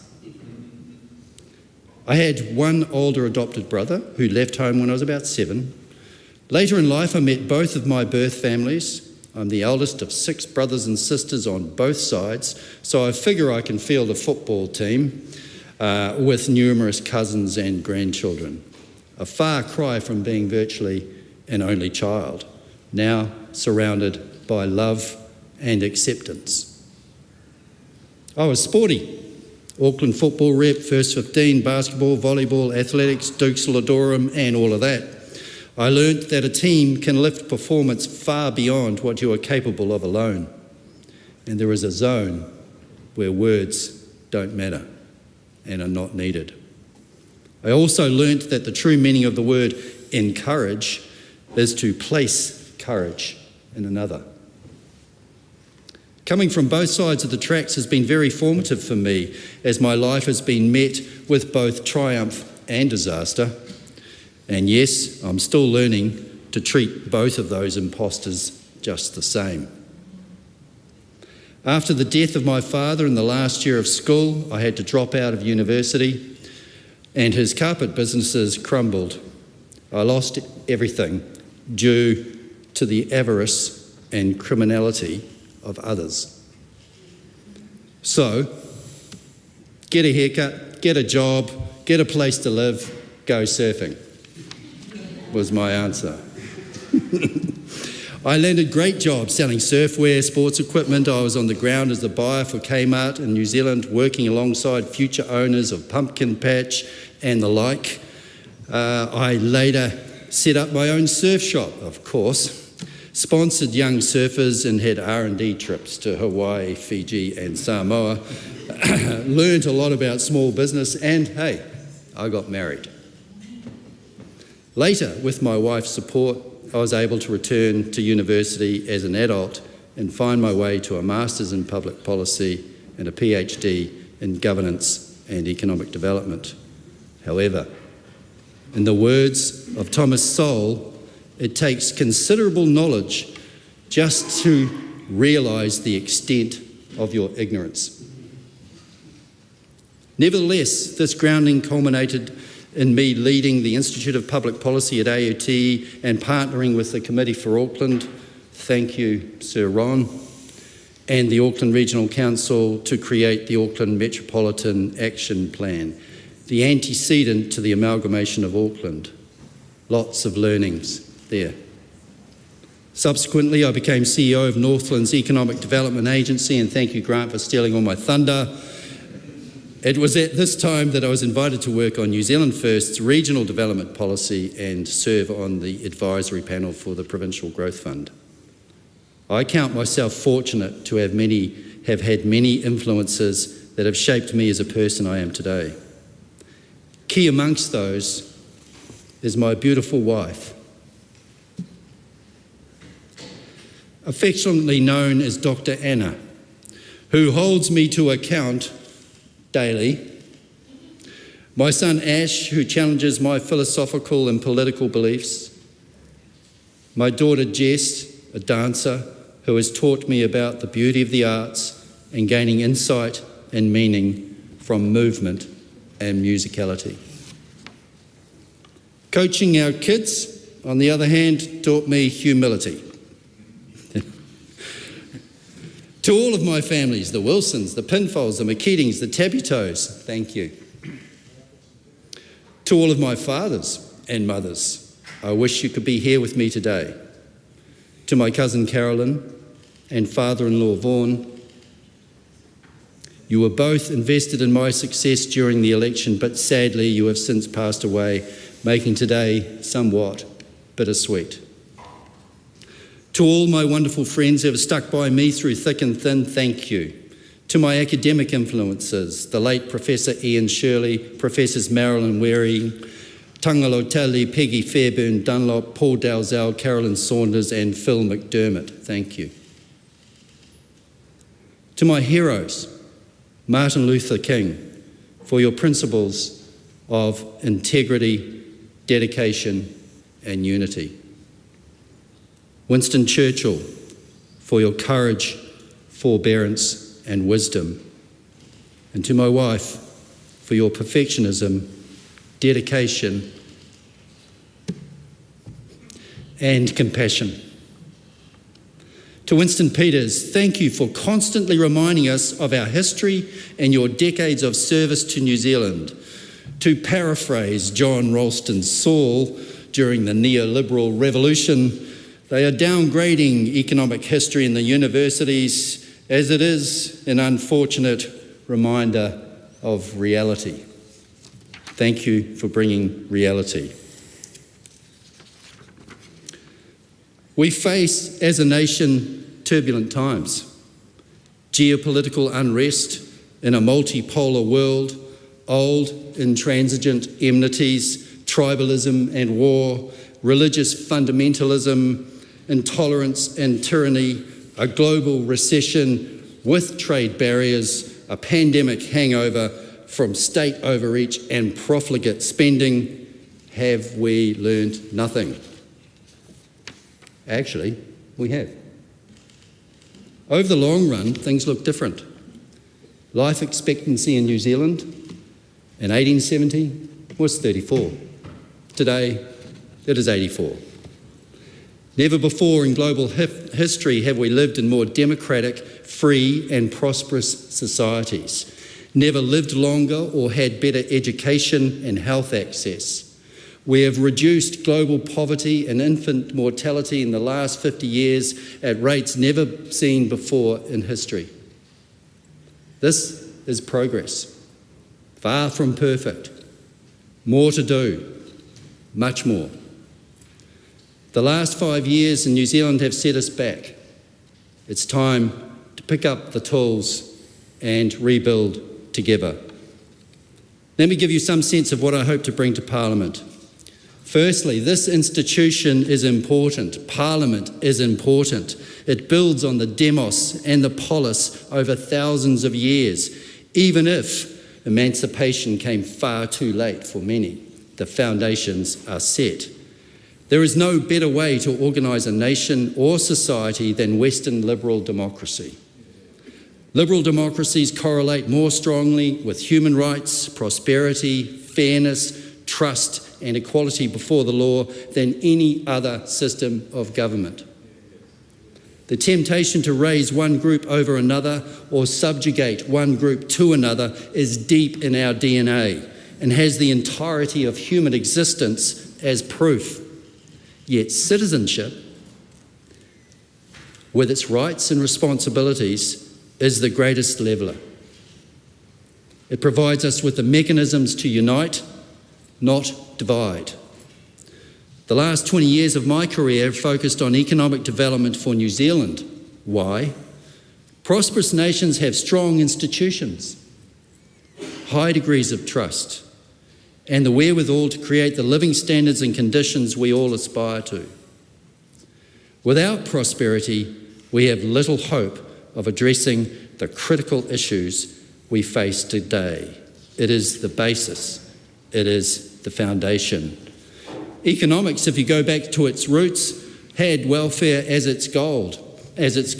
They are inseparable. A swing too far to market fundamentalism, where the market is the primary determinant of who gets what, is dangerous. Likewise, a swing towards too much government control is even more dangerous. Balance is important. Adam Smith, commonly regarded as the father of economics and the author of The Wealth of Nations in 1776, is most remembered for his oft-quoted invisible hand of the free market. This quote, however, needs to be viewed in context. His previous book, The Theory of Moral Sentiments, laid down the moral, ethical and philosophical foundations for the wealth of nations. The economy, in Smith's view, was always meant to improve society as a whole, not the wealth of a few. Thus, there is a role for the state in economic development and in determining the future of our nation. It is our future, our economy, our society, our environment, and this is the People's Parliament. My work has often involved projects and programs that variously combine iwi, community, government and business to bring jobs and prosperity. One of the greatest compliments I've ever had in my professional career came from a colleague and friend, Phil McDermott. He said, "David, you have an ability to relate to academics, to the private sector, government and communities at all levels. I sincerely hope I can live up to that whilst here." Our people, our cultures, our relationships, our trust in one another, our institutions, our resources, our strengths, assets and potentialities at the core of meaningful development. It's the combination of these things that matter. Ki te kotahi te kakaho ka whati, ki te kapuia e kore e whati. When a single reed stands alone, it can be broken. But when the reeds are bound together, they are unbreakable. Not surprisingly then, I hope for you all, my interests lie in economic development, regional development, investment, infrastructure, energy, innovation, technology and digital futures. I am particularly keen to foster industry and regional specialisations that will increase productivity and export intensity. I'm also interested in addressing the drags on our economy, such as monopolistic behaviours, a sure sign of market failure, and sometimes government failure. You know, when it comes down to it, Churchill said, "All great things are simple and can be expressed in single words. Family, freedom, justice, honour, integrity, duty, dedication, compassion, hope." I'm immensely proud of our nation and honoured to be a Member of Parliament. I will do my best to live up to the expectations that come with serving. It's not the first time that this little country has faced immense adversity, but I have no doubt we will come out the other side stronger. We always have. New Zealand was once one of the most prosperous nations in the world. With all hands to the pump, it will be again. Thank you.